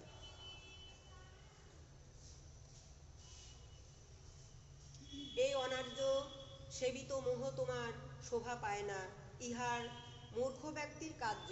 ভগবান আমাদের সবার উদ্দেশ্যেই বলেছেন, এই অনার্য সেবিত কার্য তোমাদের শোভা পায় না, ইহা মূর্খ ব্যক্তির কার্য। তুমি তো মূর্খ নও, তুমি ক্ষত্রিয়, তোমার যুদ্ধ করতে হবে। তো কোন যুদ্ধ? মায়ার সাথে সংঘর্ষ করতে হবে, মায়ার ঊর্ধ্বে যেতে হবে। এই যুদ্ধটার কথাই ভগবান বারবার গীতাতে বলেছেন। আর অর্জুন কি বলেছিলেন? যে আমি যদি যুদ্ধ করি, সবাই যারা আমার সম্মুখে রয়েছে তাদেরকে যদি মারি, তো তাতে আমার বর্ণ সংকরের জন্ম হবে, আমার হৃদয় কলুষিত হবে, লোকে আমাকে ছিছি করবে। তখন ভগবান বললেন, তোমার আত্মাই শাশ্বত এবং সত্য, তোমার আত্মার বাহিরে কেহ নাই। আমি এইগুলি যারা তোমার সামনে রয়েছে, এই দুঃশাসন দুর্যোধন, এরা বিকার মাত্র, এরা কাম ক্রোধ লোভ মোহ মদ মাৎসর্য, এদেরকে আমি তোমার মধ্য থেকে আগেই মারিয়া রাখিয়াছি। তুমি শুধু ওঠো, উপলক্ষ মাত্র হও। ক্ষুদ্র দ্রৌবল্যতা ছেড়ে ওঠো, দাঁড়াও, জীবনের জয়গান গাও। ছয় শত্রু ত্যাগ করো, তোমার মধ্যেকার ছয় শত্রু ত্যাগ করো। ছয় শত্রু কি কি? কাম, ক্রোধ, লোভ, মোহ, মদ এবং মাৎসর্য। মাৎসর্য মানে অন্যের কিছু ভালো দেখলে হিংসা করা।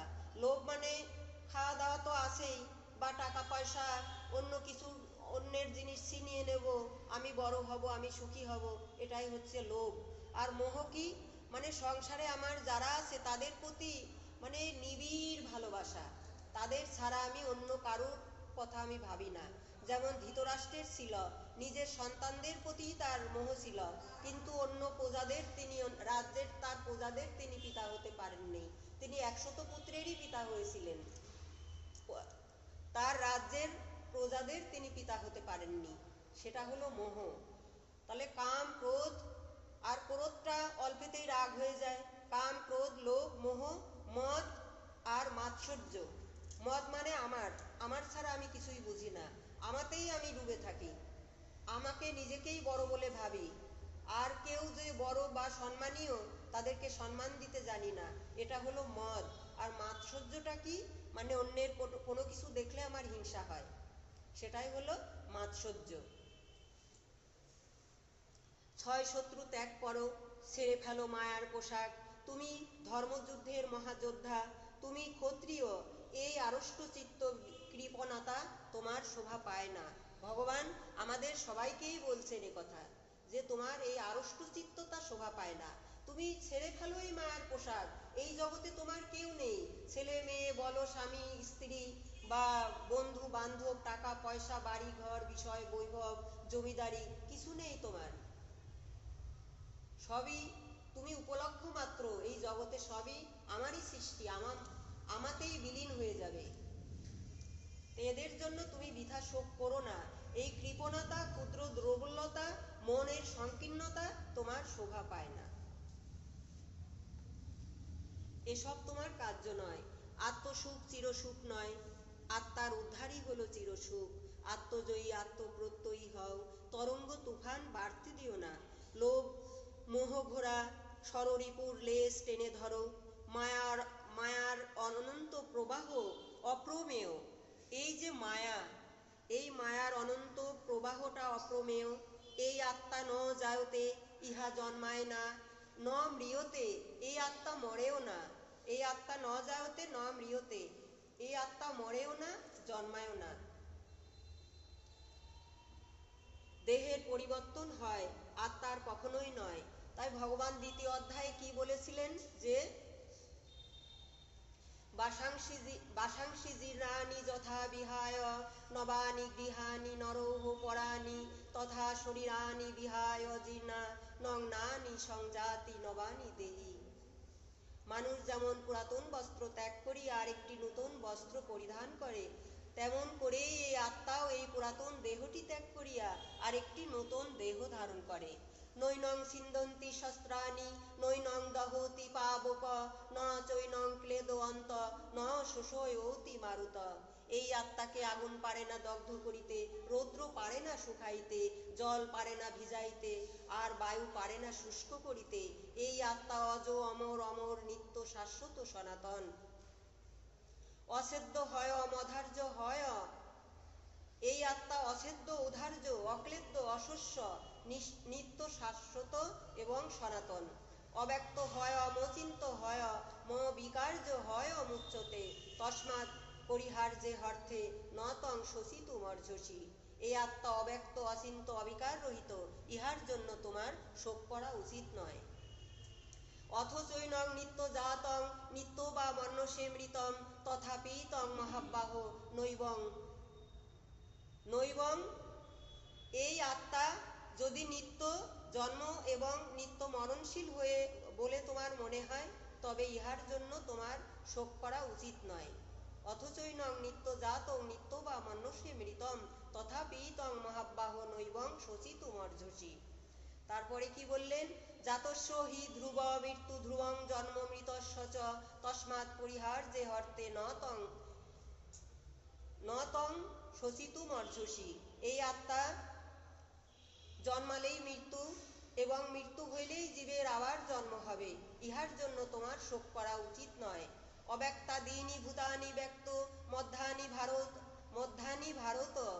এই আত্মা অব্যক্ত অচিন্ত অবিকার রহিত এবং এই আত্মা জন্মের পূর্বে অপ্রকট ছিল এবং মৃত্যুর পরে আবার অপ্রকট হয়ে যাবে। শুধু এই মধ্যবর্তী দিনগুলিতেই প্রকটিত থাকে। আমাদের জীবন রয়েছে আত্মারূপে, তাই আমরা প্রকটিত আছি, আর যখন মৃত্যু হয়ে যাবে তখন আবার অপ্রকট হয়ে যাব। জন্মের পূর্বেও তাহাই ছিলাম। তো এত বাহাদুরি ছলচাতুরি করে কারোর কোনো লাভ হবে না। যে যত চালাক তার ততই বিনাশ।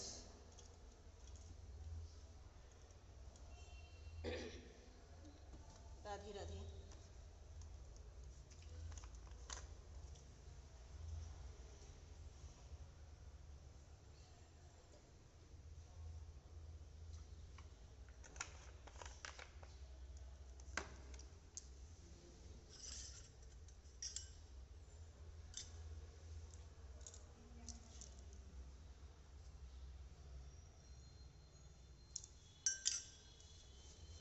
জয় রাধারানী।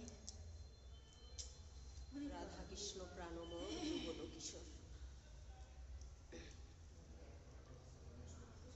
এই আত্মা তাই ন যায়তে ন মৃয়তে, এই আত্মা জন্মায়ও না মরেও না। দেহের পরিবর্তন হয় মাত্র, আত্মার কখনোই নয়। আজ যে যুবক যুবতী রূপসী, কাল সে বৃদ্ধ বৃদ্ধা। আজ যে বাড়িতে একটা শিশুর জন্ম হলো, কাল অন্নপ্রাশন হলো, বিবাহ হলো, আজ যে বাড়িতে একটা শিশুর জন্ম হলো, এক সময় অন্নপ্রাশন হলো, আবার কোনো একদিন বিবাহের সানাই বাজলো, একদিন আবার মরেও গেল, করুণ কান্না ভেসে এলো। এই তো জীবন। যে বাড়িতে একদিন একটা শিশুর জন্ম হলো, অন্নপ্রাশন হলো, কত আনন্দে উৎসবে তাকে সবাই গ্রহণ করলো, তারপর একদিন সে বড় হলো, বিদ্যা বুদ্ধি লাভ করলো, তারপরে বিবাহ হলো, একদিন আবার মৃত্যু এসে গেল তার সামনে। তো মৃত্যু হলো, তখন করুণ কান্না ভেসে এলো সবার কানে, কি আর্তনাদ। সবাইকেই আমাদের এইভাবে একদিন সবাইকে কাঁদিয়ে চলে যেতে হবে।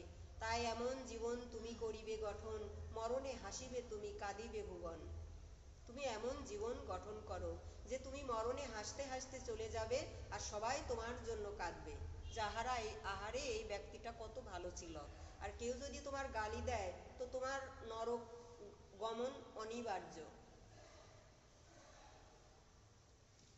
জয় রাধারানী জয় হোক। তো করুণ কান্না ভেসে এলো, এই তো জীবন। কার জন্য কাঁদো, কার জন্য শোক করো? মহাপ্রয়াণের পথে যাত্রার দিনে দিনে খসিয়া পড়িবে এই রঙিন দালানের মাটি। এই মহাপ্রয়াণের পথে কোনো একদিন যাত্রা করতেই হবে, তাই আমাদের দিনে দিনে খসিয়া পড়িবে তোমার রঙিন দালানের মাটি। আমাদের এই রঙিন দালানখানি একদিন কেমন ছিল, কত লাবণ্যতা ছিল না? এখন ভুসিয়ে কালো হয়ে কেমন মানুষ মানে তাকিয়ে দেখলেই কেমন একটা ভাববে যে কত বিচ্ছিরি হয়ে গেছে এখন, তাই না? অবয়বখানি বা এই ত্বক। সেজন্য বললেন যে এইসব বাহাদুরি করে তোমার কোনো লাভ হবে না। মহাপ্রয়াণের পথে একদিন তোমায় যেতেই হবে। তো দিনে দিনে খসিয়া পড়িবে তোমার এই রঙিন দালানের মাটি। ব্যক্তি মানেই ব্যক্ত, দেহ ছেড়ে আত্মা, দেহ ঘরে আত্মা ঢুকলেই সে ব্যক্ত। এই দেহ ঘরে যখন আত্মা ঢোকে তখন সে ব্যক্ত হয়ে যায়, আর ব্যক্তি মানেই ব্যক্ত। দেহ ঘরে আত্মা ঢুকলেই ব্যক্ত, বেরোলেই মৃত। জাতস্য হি ধ্রুব মৃত্যু জন্ম মৃতস্য চ। জাতস্য হি ধ্রুব মৃত্যু জন্ম মৃতস্য চ, তস্মাৎ পরিহার্যে হর্থে নতং শোচিতু মর্ঝসি। এই আত্মা জন্মালেই মৃত্যু, এবং মৃত্যু হইলেই এই জীবের আবার জন্ম হবে। কেননা কর্মফল অখণ্ডনীয়। কর্ম করলে যদি আমরা সেই কর্ম করতে পারি তাহলে আমাদের আসা যাওয়ার এই ঢেউ তুফান থেকে মুক্ত হয়ে যাব। আর যদি সৎকর্ম, প্রকৃত সৎকর্ম না করতে পারি তাহলে যে কোনো মাতৃ জঠরে আবার ঢুকতেই হবে, আসা যাওয়ার খেলা চলতেই থাকবে। এই আত্মা দেহ গঠন, এই আত্মার দেহ গঠন হবার সাথে সাথেই তিনটে তাপ তাহাকে আক্রমণ করে। সেটা হলো আদি ভৌতিক, 1 নাম্বার আদি ভৌতিক, 2 আদি দৈবিক, 3 আধ্যাত্মিক। তো আদি ভৌতিকটা কি, আর আধ্যাত্মিক কি, এবং আদি দৈবিক কি? আদি দৈবিক হলো ঝড় ঝঞ্ঝা, বিদ্যুৎ চমকানো, হঠাৎ কিছুর একটা আক্রমণ হলো, সেটা হচ্ছে আদি দৈবিক। আর আদি ভৌতিক কি? হয়তো কুকুরে কামড়ে দিল, বিড়ালে কামড়ে দিল, কোনো মানুষ এসে কোপ মেরে দিল, এটা হলো আদি ভৌতিক, কোনো ভূত প্রেত থেকে পাওয়া আঘাত। আর আধ্যাত্মিকটা কি? মানে দেহ এবং মন জাত দুঃখ, এটা হলো আধ্যাত্মিক দুঃখ। দেহ এবং মন থেকে পাওয়া দুঃখ, এটা আধ্যাত্মিক দুঃখ। আর আদি দৈবিক দুঃখ, ঝঞ্ঝা, বিদ্যুৎ চমকানো, ঢেউ তুফান, এগুলি হলো আদি দৈবিক দুঃখ। এবং আদি ভৌতিক দুঃখ হলো অন্য জীব থেকে পাওয়া দুঃখ।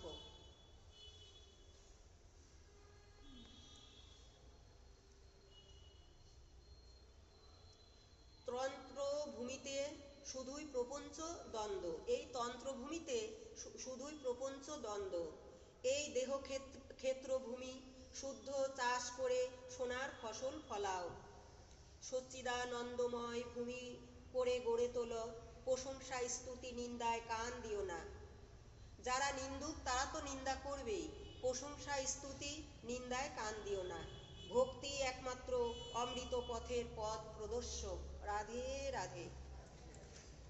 একমাত্র ভক্তি তোমার অমৃত পথের যাবার পথ প্রদর্শক, তোমার পথ দেখিয়ে দেবে। ভক্তি তোমাকে পথ দেখিয়ে দেবে। এসো পথিক, তুমি পথ হারিয়েছ, এসো তোমায় পথ দেখিয়ে দিই। এই ভক্তিমাতাই আমাদেরকে পথ দেখাবেন। তাহাই আমাদের চলার পথের প্রেরণা। জীবন জিজ্ঞাসার একমাত্র প্রত্যক্ষ নিদর্শন বিশ্বাস ও ভক্তি এবং জ্ঞান। রোমাঞ্চকর আধ্যাত্মিক জ্ঞান তোমাকে জীবন থেকে মহাজীবনের পথে নিয়ে যাবে। ইহা উচ্চতম অভিব্যক্তি। মনকে স্বতঃস্ফূর্ত ভাবে তৈরি করে ভাবতে হবে পৃথিবীর সর্বশ্রেষ্ঠ কাজটি করতে চলেছি। ইহাই শ্রীহরির দরজায় টোকা মারা। ইহাই শ্রীহরির দরজায় টোকা মারা।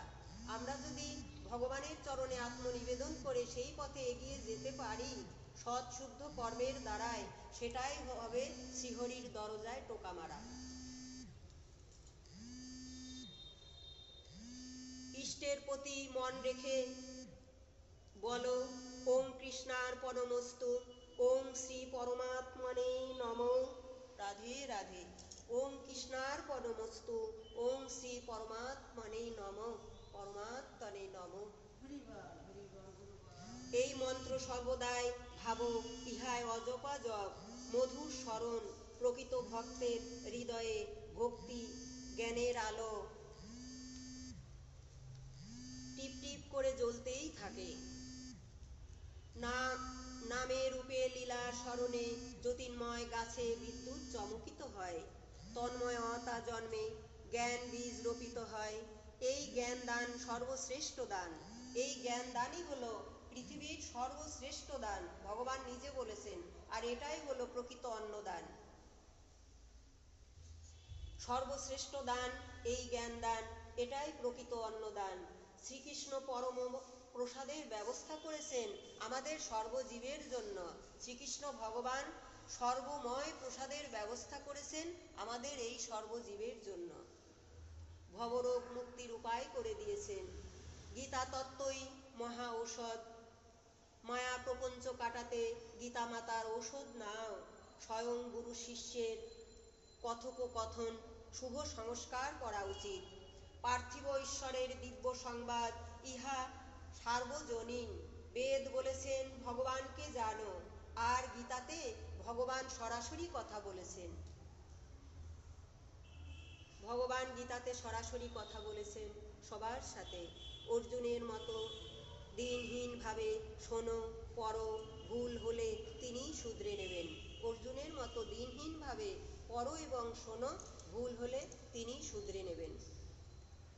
পড়বার শুনবার আকাঙ্ক্ষা কতটা সেটাই দেখবার বিষয়। তোমার এই ভাগবত এবং গীতা পড়বার এবং শুনবার তোমার মধ্যে আকাঙ্ক্ষা কতটা সেটাই দেখবার বিষয়। না পাবার যন্ত্রণা, আফসোস, অনুতাপ, এগুলোই বিষাদ। বিষাদেই হরি মিলে। যাহারা আধ্যাত্মিক জগতে প্রবেশ করেছেন তারা একটু হলেও বোঝেন কি চিত্রাকর্ষক এই গীতা। যাহারা আধ্যাত্মিক জগতে প্রবেশ করেছেন তাহারা একটু হলেও বোঝেন যে কি চিত্রাকর্ষক এই গীতা। আমাদের চিত্তকে কিভাবে হরণ করেন এই গীতা। গীতামায়ের কৃপা, কি চিত্রাকর্ষক এই গীতা। দয়াময়ের কি উচ্চ স্তরের দলিল। দয়াময়ের কি উচ্চ স্তরের দলিল।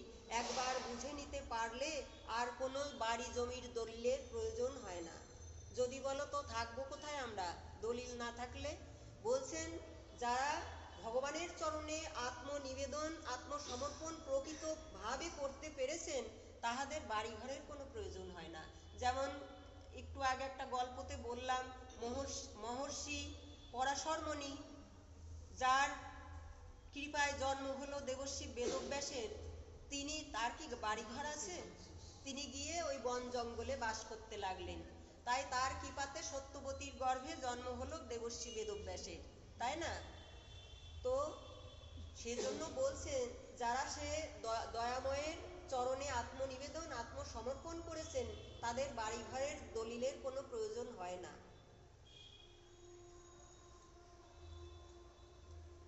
তারা অতি উচ্চ স্তরের সেটাই হলো উচ্চ স্তরের দলিল। একবার বুঝে নিতে পারলে আর কোনো জমির দলিলের প্রয়োজন নাই, হয় না।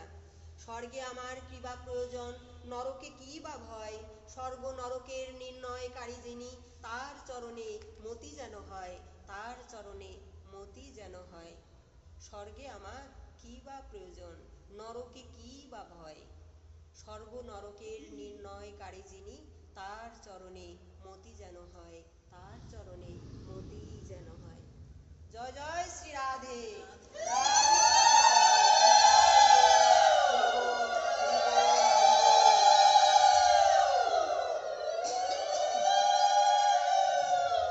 এই তোর শীত লাগতেছে না?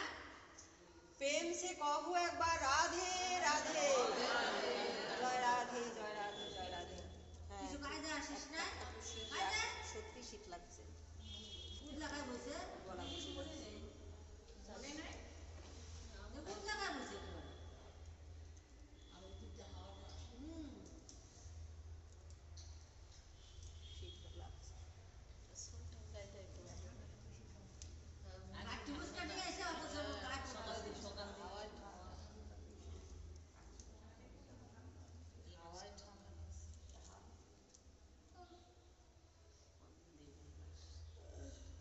এবার শান্তি লাগতেছে আমার। হ্যাঁ। তুমি ভালোবাসার যন্ত্র, তাই তোমার কষ্ট হচ্ছে। হ্যাঁ, ফেল করছি আমি। আর আমার যদি মনটা খারাপ লাগতেছে। আহারে আমার সোনা, তোমার চরণে দণ্ডবত। রাধে রাধে জয় রাধে। ওং শ্রী পরমাত্মনে নম। হরি ওং তৎসৎ। জয় গীতা প্রথম অধ্যায় অর্জুন বিষাদ যোগ। শ্রীগীতা পরমাত্মার স্বয়ং অমৃতময় বাণী। বস্তুত গীতাশাস্ত্র পরম গুরু শিষ্যের ত্যাগময় কথাবার্তা। এই গীতাশাস্ত্র পরম ঈশ্বরের এবং জীবের ত্যাগময় কথাবার্তা। ত্যাগময় কথাবার্তা। অর্জুন স্বীকার করেছিলেন, শিষ্যেস্তেন ও স্বাধীনাম তাম প্রপন্নম। ভগবান, আমি আপনার শিষ্য শরণাগত,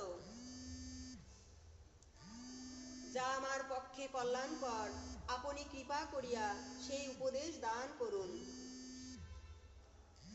গুরু বন্দনা ও প্রণাম। ওম সাক্ষাৎ গুরুদেব ভগবান কি, পরমহংস স্বামী কি, জয় সদ্গুরু কি। এই গীতা সম্পূর্ণ মানব জাতির কল্যাণের নির্বিবাদ শাস্ত্র। অমৃত অংশ জাত। এই গীতা সম্পূর্ণ মানব জাতির কল্যাণের নির্বিবাদ শাস্ত্র। অমৃত অংশ, অমৃত অংশ জাত ভ্রাতা এবং ভগ্নীগণ, অমৃত অংশজাত ভ্রাতা এবং ভগ্নীগণ সবার উদ্দেশ্যে বেদান্ত প্রবর্তন মহাভারত এবং ভাগবত পদ যিনি রচনা করেছেন, তিনি এই গ্রন্থটিকে শাস্ত্র সংজ্ঞা দিয়েছেন। ভগবান উক্ত কথা গীতা, এই ভগবান স্বয়ং বলেছেন এই গীতার বাণী। আর যে গ্রন্থে ভগবানের লীলা বিলাসের কাহিনী লিপিবদ্ধ হয়েছে, সেটাই হলো ভাগবত। আর ভগবান স্বয়ং যে গ্রন্থে কথাবার্তা বলে আমাদের উদ্দেশ্যে তার অমৃতময় বাণী দান করেছেন আমাদের হিত সাধন করবার জন্য, তাহাই হলো গীতা। গীতা অর্থাৎ ত্যাগী, ত্যাগের বাণী। শাস্ত্র সংজ্ঞা দিলেন ভগবান উক্ত কথা গীতা। এখানে রয়েছে ভগবান উক্ত কথা গীতা, মানব কল্যাণের নির্বিবাদ শাস্ত্র। পরমাত্মাকে লাভ করাই যখন একমাত্র উদ্দেশ্য, তখন আর এত মত মতান্তর কেন? দিব্য সংবাদই দিব্য জ্যোতি। দিব্য সংবাদটাই হলো দিব্য জ্যোতি। দিব্য সংবাদ কোনটা? এই যে ভগবানের কথোপকথন, অর্জুনের সাথে ভগবানের যে মহা কথোপকথন, এটাই হলো দিব্য জ্যোতি বা দিব্য কথা, দিব্য সংবাদ। ভগবান আমাদেরকে দিলেন যে এই পথে হেঁটে চলো, অন্যদিকে তাকিও না, সামনের দিকে এগিয়ে যাও। যখন কুরুক্ষেত্র রণাঙ্গনে যুদ্ধ ঘোষণা হলো, তখন সকল কৌরবদের অন্তরে নিশাচর, ভূতপ্রেত ও পাণ্ডবদের অন্তরে প্রবেশ করেছিল সমস্ত দেবতা। দেখো, কৌরবদের সেই কর্কশ বাণী, কৌরব কারা? যারা হিংসাত্মক ব্যক্তি, তারাই কৌরব। তাদের কর্কশ বাণীতে হৃদয় ছুঁয়ে যায় না, হৃদয়টা বিদীর্ণ হয়। তাই দুর্যোধন, দুঃশাসন এবং ভীষ্মদেব যে শঙ্খধ্বনি করেছিলেন সেটা ছিল কাকের মতো কর্কশ। তাই হৃদয় বিদীর্ণ করেছিল কাদের? পাণ্ডব, মানে সমস্ত জগৎবাসীর। আর ভগবানের পাঞ্চজন্য নামক যে শঙ্খ বাজালেন ভগবান, সেই পাঞ্চজন্যের শব্দ শুনে পাণ্ডবদের হৃদয় খুব উৎফুল্লিত হয়েছিল, আনন্দিত হয়েছিল। অন্তরে নিশাচর ও ভূতপ্রেত ও পাণ্ডবদের অন্তরে প্রবেশ করেছিল সমস্ত দেবতা। ওদের অন্তরে, ওদের শব্দে নিশাচর এবং ভূতপ্রেত প্রবেশ করেছিল কৌরবদের অন্তরে, আর পাণ্ডবদের অন্তরে প্রবেশ করেছিল সমস্ত দেবতা। মহর্ষি বেদব্যাস বলেছেন, গীতা শাস্ত্রের পাত্রগুলি হয় দেবতা নয়তো বা অসুর, এক একটি প্রতীক। আদিকাল ধরে প্রত্যেকের অন্তরে দুইটি প্রবৃত্তি বিদ্যমান, দৈব এবং অসুর। মানুষ যখন ধর্মের দিকে অগ্রসর হয় তখন আসুরিক প্রবৃত্তিগুলি কাম ক্রোধ এসে বাধা সৃষ্টি করে। এগুলি অতিক্রম করে যাওয়াকেই শ্রেষ্ঠ পথ বা শ্রেষ্ঠ ভাবনা বলে। এটাই হলো ভক্তি ভাবনামৃত। অর্জুন ভাবলেন শ্রেয় লাভের উপায় কুলধর্ম, পিণ্ডদান, কুলক্ষয় থেকে মুক্ত হবার জন্যই বোধহয় এই যুদ্ধ। অর্জুন এটা ভেবেছিলেন। না পাবার, সেজন্যই তিনি যুদ্ধ না করবার সিদ্ধান্ত নিয়েছিলেন, যে আমি যুদ্ধ করব না, এদের আমি মারতে পারবো না, মারবো না, এরা তো আমার আপন আত্মীয় স্বজন, এদের কেন মারবো? এদের মেরে আমি এদের রক্তমাখা রাজ্য আমি ভোগ করতে পারবো না।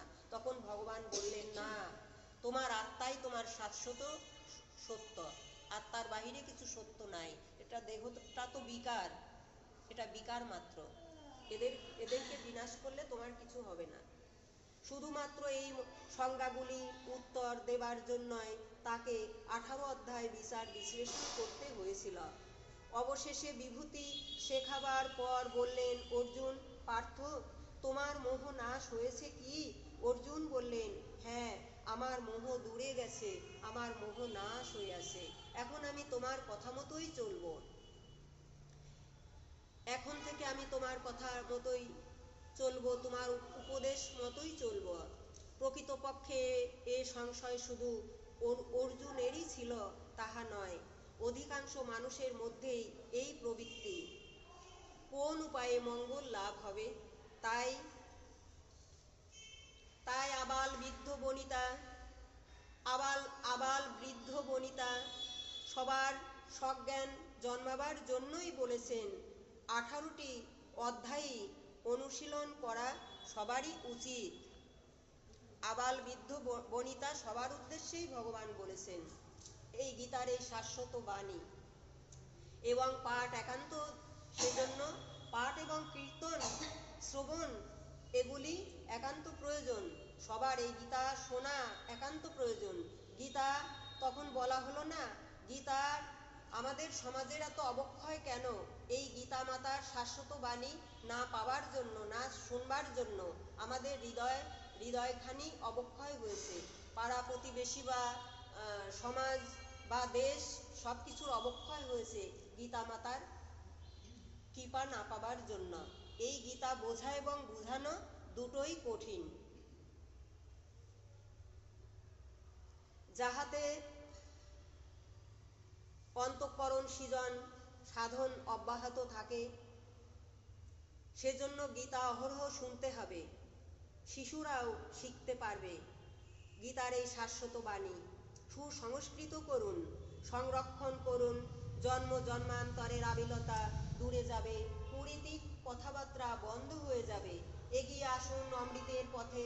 তিনি উন্মুক্ত ভাবে আমাদেরকে আহ্বান করছেন, এসো জীব, এসো আমার কাছে ফিরে এসো। তোমরা তো আমাতেই উদ্ভূত হয়েছো, এখন আমাতেই ফিরে আসতে হবে। এসো জীব, এসো আমার কাছে ফিরে এসো। নিবেদিত হলো সেই অদ্বিতীয় ব্যাখ্যার দিব্য সন্দেশ। শঙ্খ এবং উলুধ্বনি করো।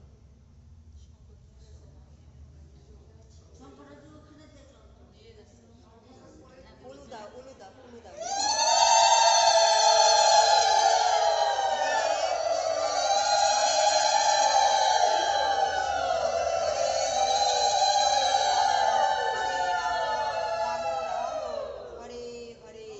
জয় গীতা মাতা কি, ভগবান শ্রী হরি কি, সমস্ত ভক্ত মণ্ডলী কি।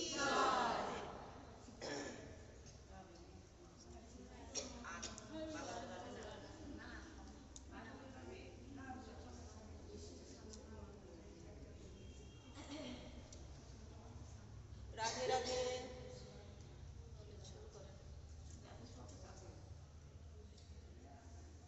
নিবেদিত হলো সেই অদ্বিতীয় ব্যাখ্যার দিব্য সন্দেশ। ওম শ্রী পরমাত্মরে নম। যথার্থ গীতা অথ প্রথম অধ্যায়। ধৃতরাষ্ট্র উবাচ। প্রথম অধ্যায়ে প্রথম শ্লোক ধৃতরাষ্ট্র বলেছিলেন, কালকেও একবার বলেছি। কোন শ্লোকটি বলেছিলেন? হ্যাঁ হ্যাঁ হ্যাঁ, বাহ, গুড।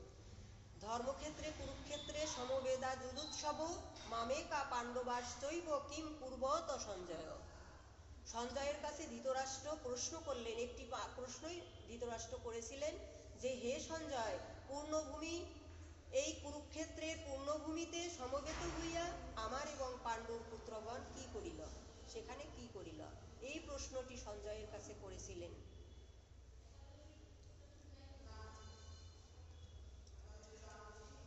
ধৃতরাষ্ট্র মাত্র এই একটি প্রশ্নই করেছিলেন সঞ্জয়কে, হে সঞ্জয়, ধর্মভূমি কুরুক্ষেত্রে যুদ্ধার্থে সমবেত হয়ে আমার এবং পাণ্ডুর পুত্রগণ সেখানে কি করিল?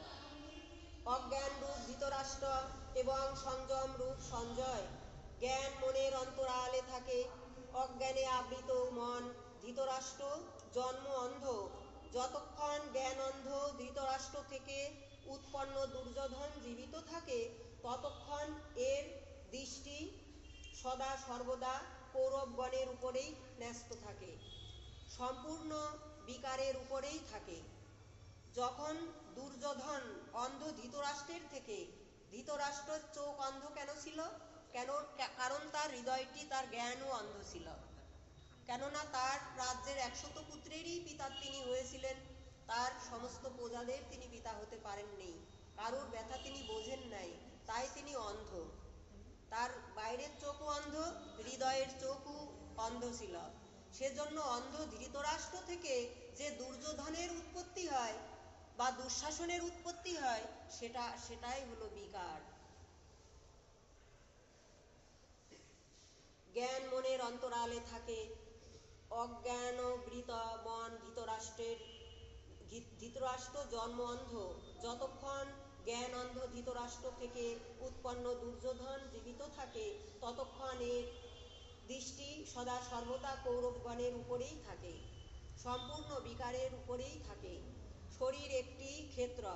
যখন হৃদয় রাজ্য সমূহে দৈবিক সাধনের বাহুল্যতা ঘটে, তখন এই শরীর ধর্মক্ষেত্রে পরিণত হয়। যখন মনটি শুদ্ধ পথে চলে, তখন এই শরীরটিও ধর্মক্ষেত্রে পরিণত হয়।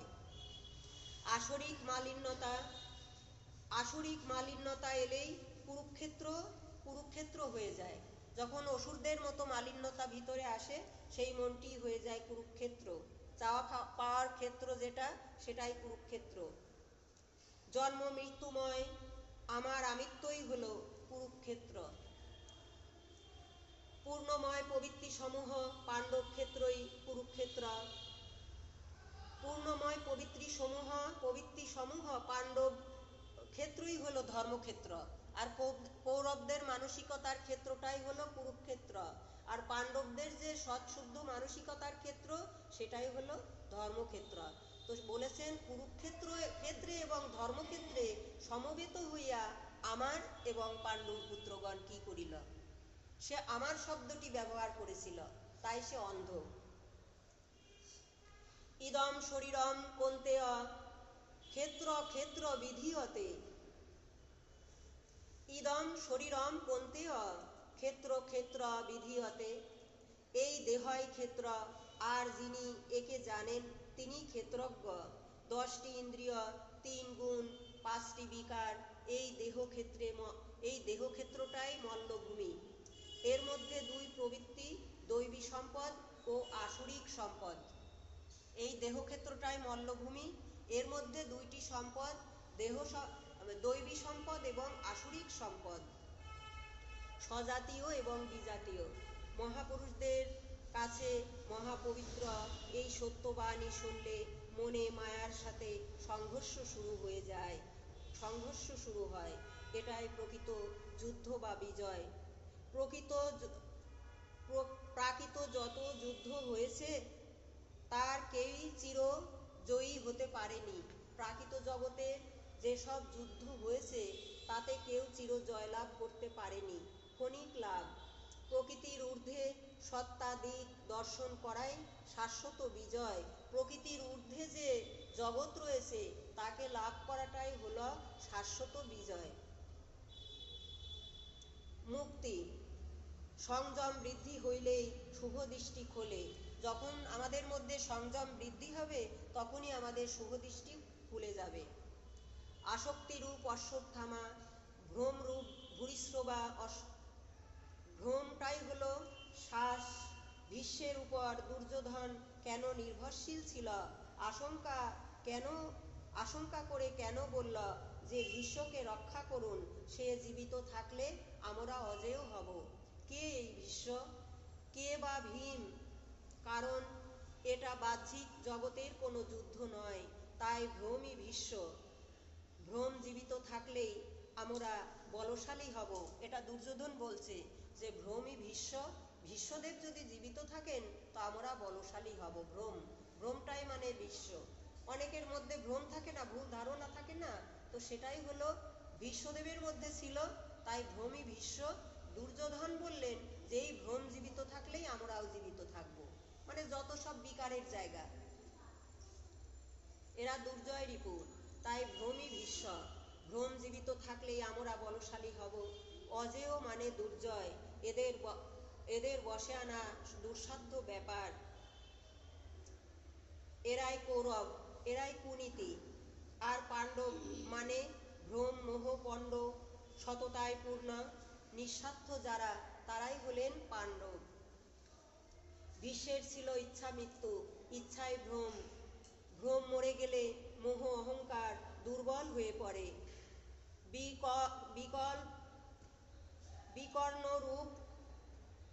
বিকল্প রূপ বিকর্ণ, এরা বহির্নায়ক। ইচ্ছা মায়া, ইচ্ছা কায়া, ইচ্ছায় উপজায়া। কাহা কা বীজ ইচ্ছায় বিবর্জিত। এটা হচ্ছে একটা হিন্দি কথার শ্লোক, যে ইচ্ছা মায়া ইচ্ছা কায়া ইচ্ছায় জাত উপজায়া, কাহা কা বীজ ইচ্ছায় বিবর্জিত। তোমার এই চাওয়া পাওয়া ইচ্ছাকে তুমি বর্জন করো। তা কা পার না পায়া। যার মধ্যে ভ্রম নেই তাহা অপার অব্যক্ত। দেহ জন্মের কারণ এই ইচ্ছা। ইচ্ছায় মায়া এবং ইচ্ছাটাই হলো কায়া। ইচ্ছাটাই মায়া, ইচ্ছাটাই কায়া। কায়া মানে দেহ।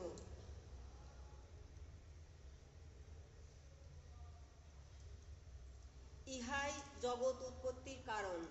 জাত উপজায়া অর্থাৎ ইহাই জগৎ উৎপত্তির কারণ। অনন্ত ইচ্ছার মৃত্যু হতে হতে সব শেষে একটি ইচ্ছাই জীবিত থাকে, যে কি করে আমার পরমাত্মার দর্শন হবে, কি করে আমি ভগবানকে পাবো, ভগবানের কাছে ফিরে যাব। তাই সমস্ত ইচ্ছার যখন মৃত্যু হয়ে যায়, যেমন ভীষ্মের হয়েছিল, শরশয্যায় শুয়ে তিনি শুধুই ভাবছেন যে ভগবানকে আমি কি করে দর্শন করব, কি করে আমি ভগবানকে পাবো। তাই সমস্ত ইচ্ছার মৃত্যু হতে হতে সর্বশেষে একটি ইচ্ছাই পূর্ণ শুধু সামনে থাকে, যে আমি ভগবানকে কি করে লাভ করব।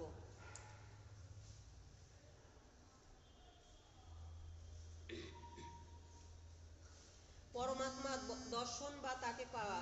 ভীষ্মেরও তদ্রূপই হয়েছিল।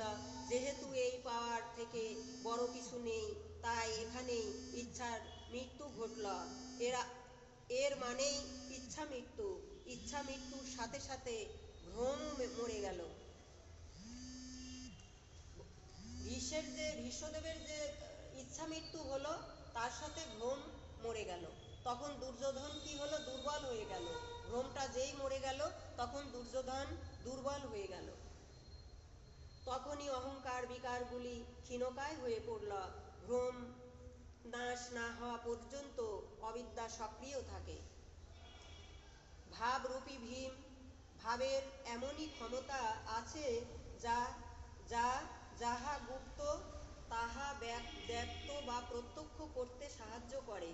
ভাবস্য ভগবান, সেই ভাবী ভীম ভাবস্য ভগবান।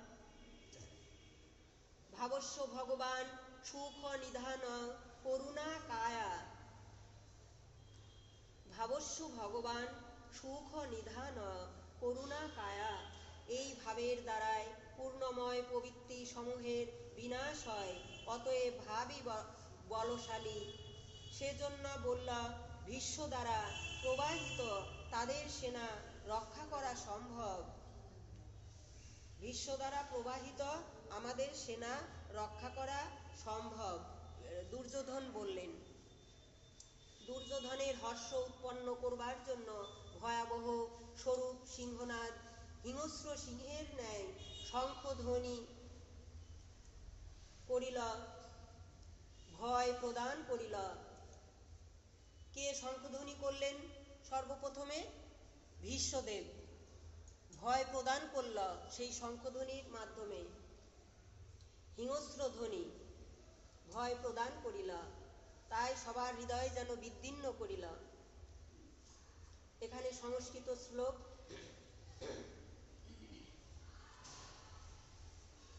তথা শঙ্খশ্চ ভেজ্যশ্চ পনবানখ গোমুখা সহস্রৈ ব্যবহন্ত শব্দস্তু মূলঃ ভবৎ। তথা শঙ্খশ্চ ভেজ্যশ্চ পনবানখ গোমুখা সহস্রৈ ব্যবহন্ত শব্দস্তু মূলঃ ভবৎ। এরপর একসঙ্গে আরো প্রণব ভেরি ইত্যাদি বাজিয়া উঠিল।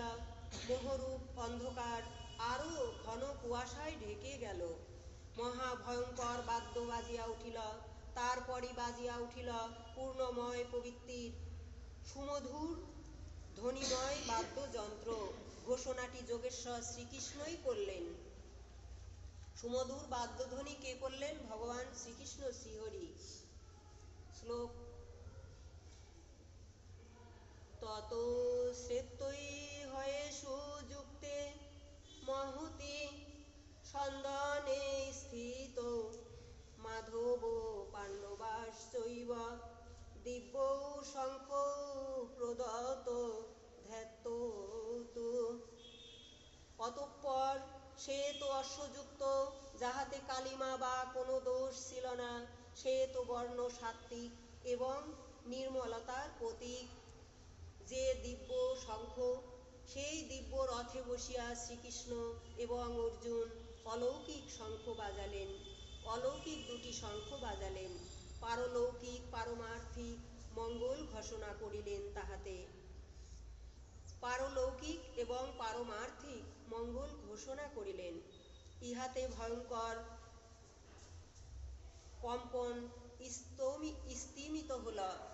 যে ভীষ্মদেবের যে শব্দ করেছিলেন, তাহাতে ভয়ঙ্কর শব্দ হয়েছিল, কর্কশ ধ্বনি, সবাই ভয় পেয়েছিল। আর ভগবান যে পাঞ্চজন্য নামক শঙ্খ বাজালেন, তাতে সবার হৃদয় পবিত্র হল, শান্ত হয়ে গেল। তখন সবার মনটি স্তিমিত হল। ইহাতে ভয়ঙ্কর কম্পন স্তিমিত হল, পরম নিনাদ করিল। সোনা রূপা হীরা লোহা কাঠ দ্বারা, কাঠ বা কোনো ধাতুর দ্বারা তৈরি করা ছিল না সেই রথটি। কোনো ধাতুর দ্বারা তৈরি করা ছিল না সেই ভগবানের সেই রথটি। এটা অলৌকিক রথ। আধ্যাত্মিক চিন্ময় অপ্রাকৃত ছিল সেই রথখানি।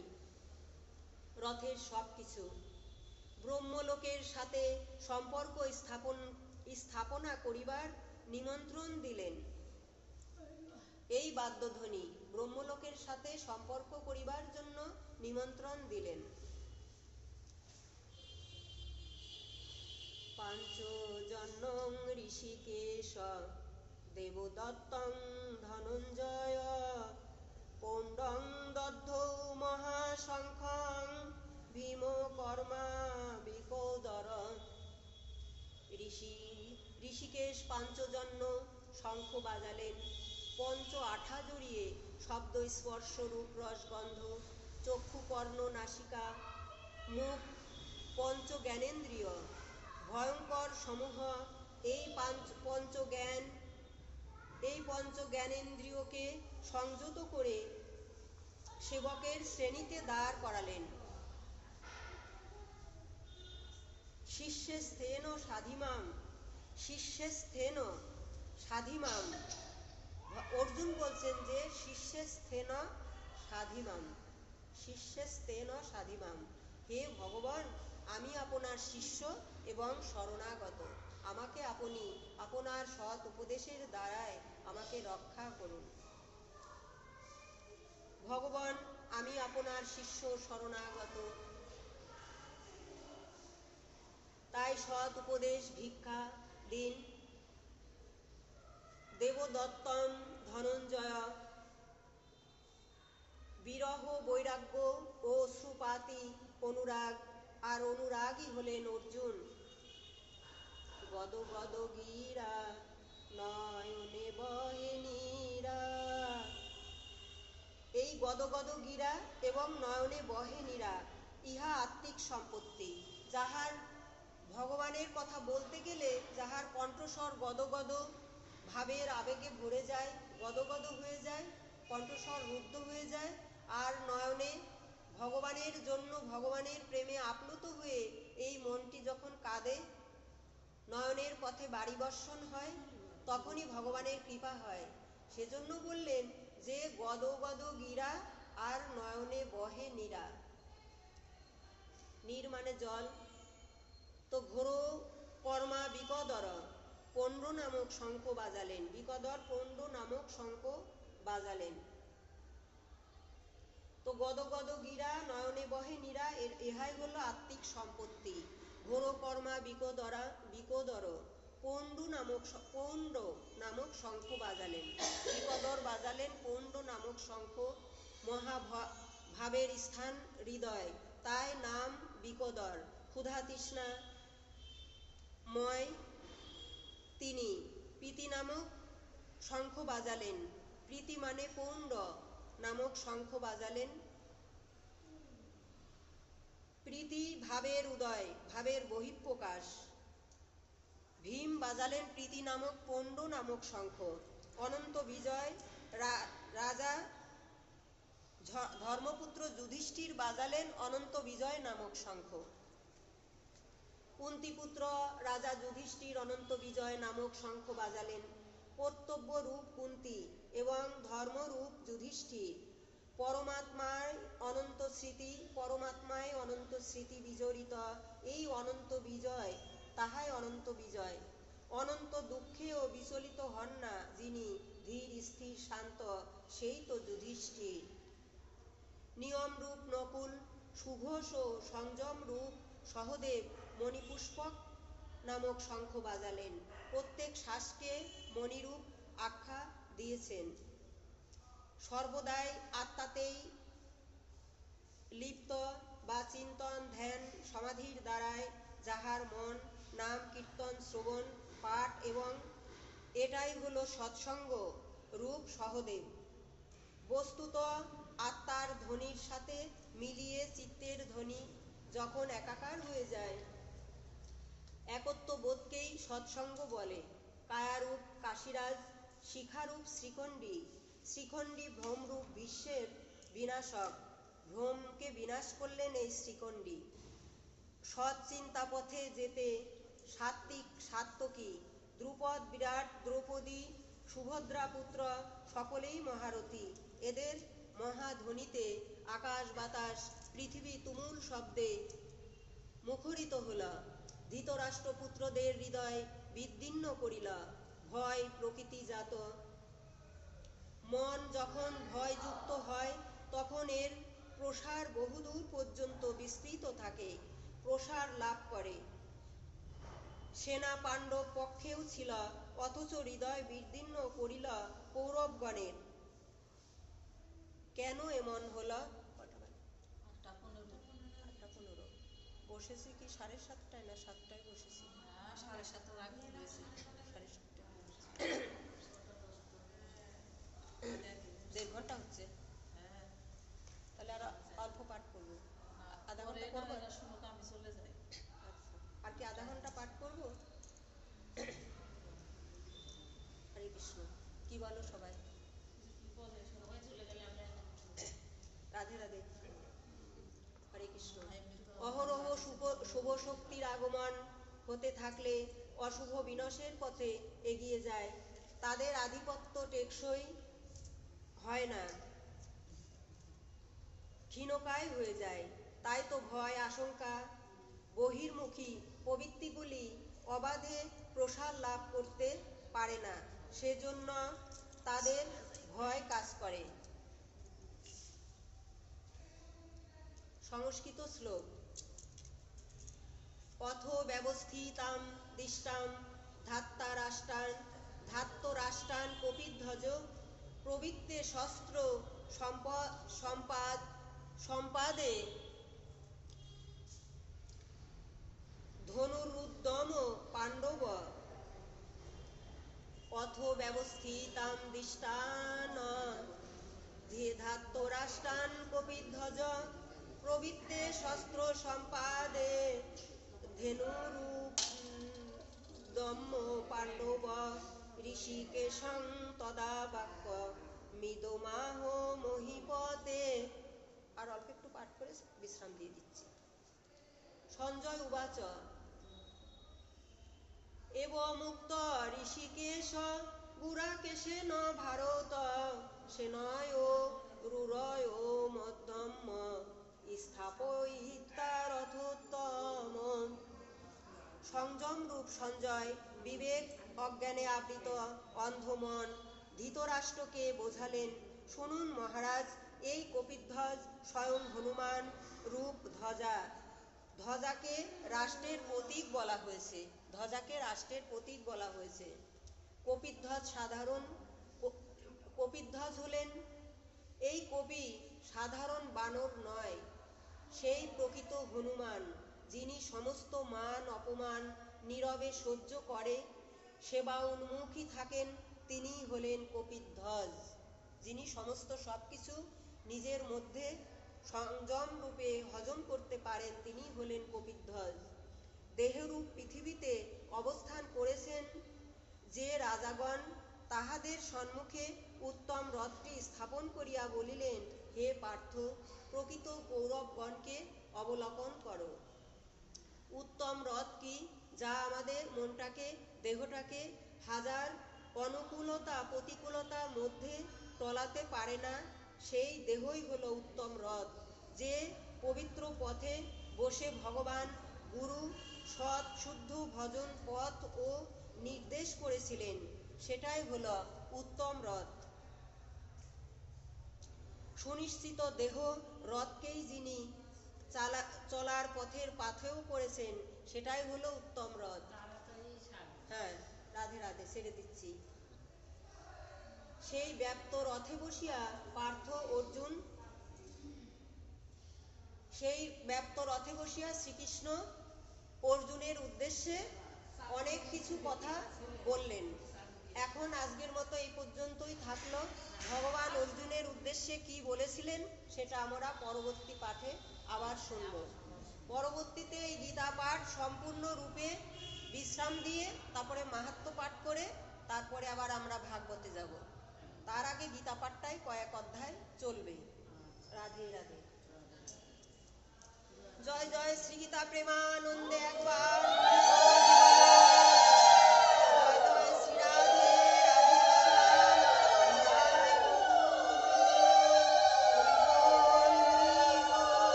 প্রসাদী মালাটা একটুখানি দিয়ে দাও, দিতে চেয়েছিল মনে হয় ভুলে গেছে। প্রসাদী মালাটা একটু দিয়ে দাও, ভুলে গেছে মনে হয়, তখন বললে মালাটা দিয়ে দেবো। রাধে রাধে। জয় নিতাই, জয় গৌর।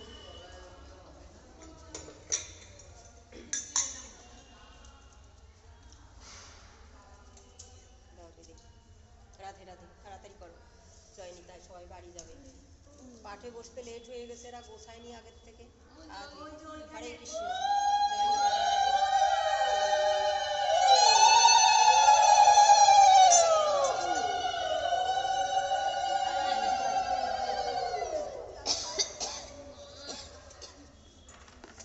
প্রসাদ নিয়ে যাও সবাই। হরে কৃষ্ণ হরে কৃষ্ণ, কৃষ্ণ কৃষ্ণ হরে হরে, হরে রাম হরে রাম, রাম রাম হরে হরে। বলো হরে কৃষ্ণ হরে কৃষ্ণ, কৃষ্ণ কৃষ্ণ হরে হরে,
হরে রাম হরে রাম, রাম রাম হরে হরে। হরে কৃষ্ণ হরে কৃষ্ণ, কৃষ্ণ কৃষ্ণ হরে হরে, হরে রাম হরে রাম, রাম রাম হরে হরে। হরে কৃষ্ণ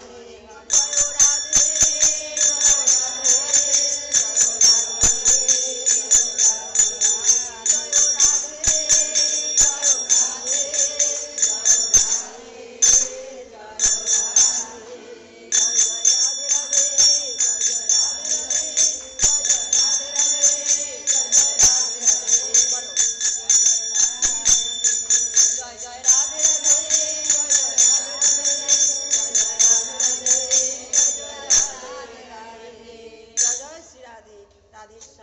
সংক্ষেপে দিলাম, সবাই বাড়ি যাবে, রাত হয়ে গেল। কালকে ঠান্ডা বসায় রাখছো, সে গলা এসে খুশখুশ উঠে গেছে। রাধে রাধে। হরে কৃষ্ণ। হ্যাঁ, হয়েছে গো। হরে কৃষ্ণ। সবাই যাবে, বাড়ি রান্না বান্না করে। এই চলে হবে, সে কটা শুকানো। গোছাতে 1 ঘন্টা পিছিয়ে দিয়েছে, আমি কি করবো? সবাই বাড়ি যাওয়ার জন্য ব্যস্ত হয়েছে। দাঁড়াও দাঁড়াও, সবাই দাঁড়াও, এই সবাই দাঁড়াও। রাধে রাধে। হরে কৃষ্ণ হরে কৃষ্ণ। দাঁড়াও, প্রভুকে আগে নিয়ে নি।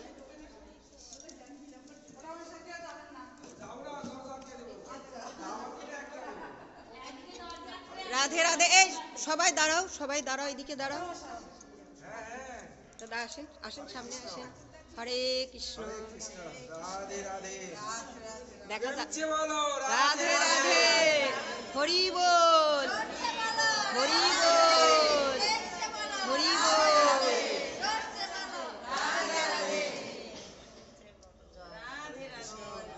জয় নিতাই, জয় গৌর, জয় রাধেশ্যাম, জয় রাধেশ্যাম।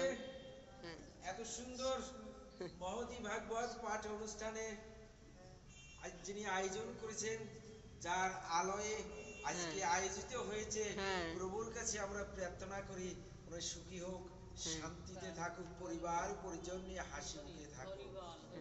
আর ভক্তিমতী হোক, কৃষ্ণমতী হও, এবং বছরে কেন 2-1 মাস পর পর কি প্রতি মাসে তুমি পাঠ কীর্তন দাও, আমরা এসে সবাই আনন্দ করি। রাধে রাধে। এইভাবে তুমি ভক্তিপথে জয়যুক্ত হও।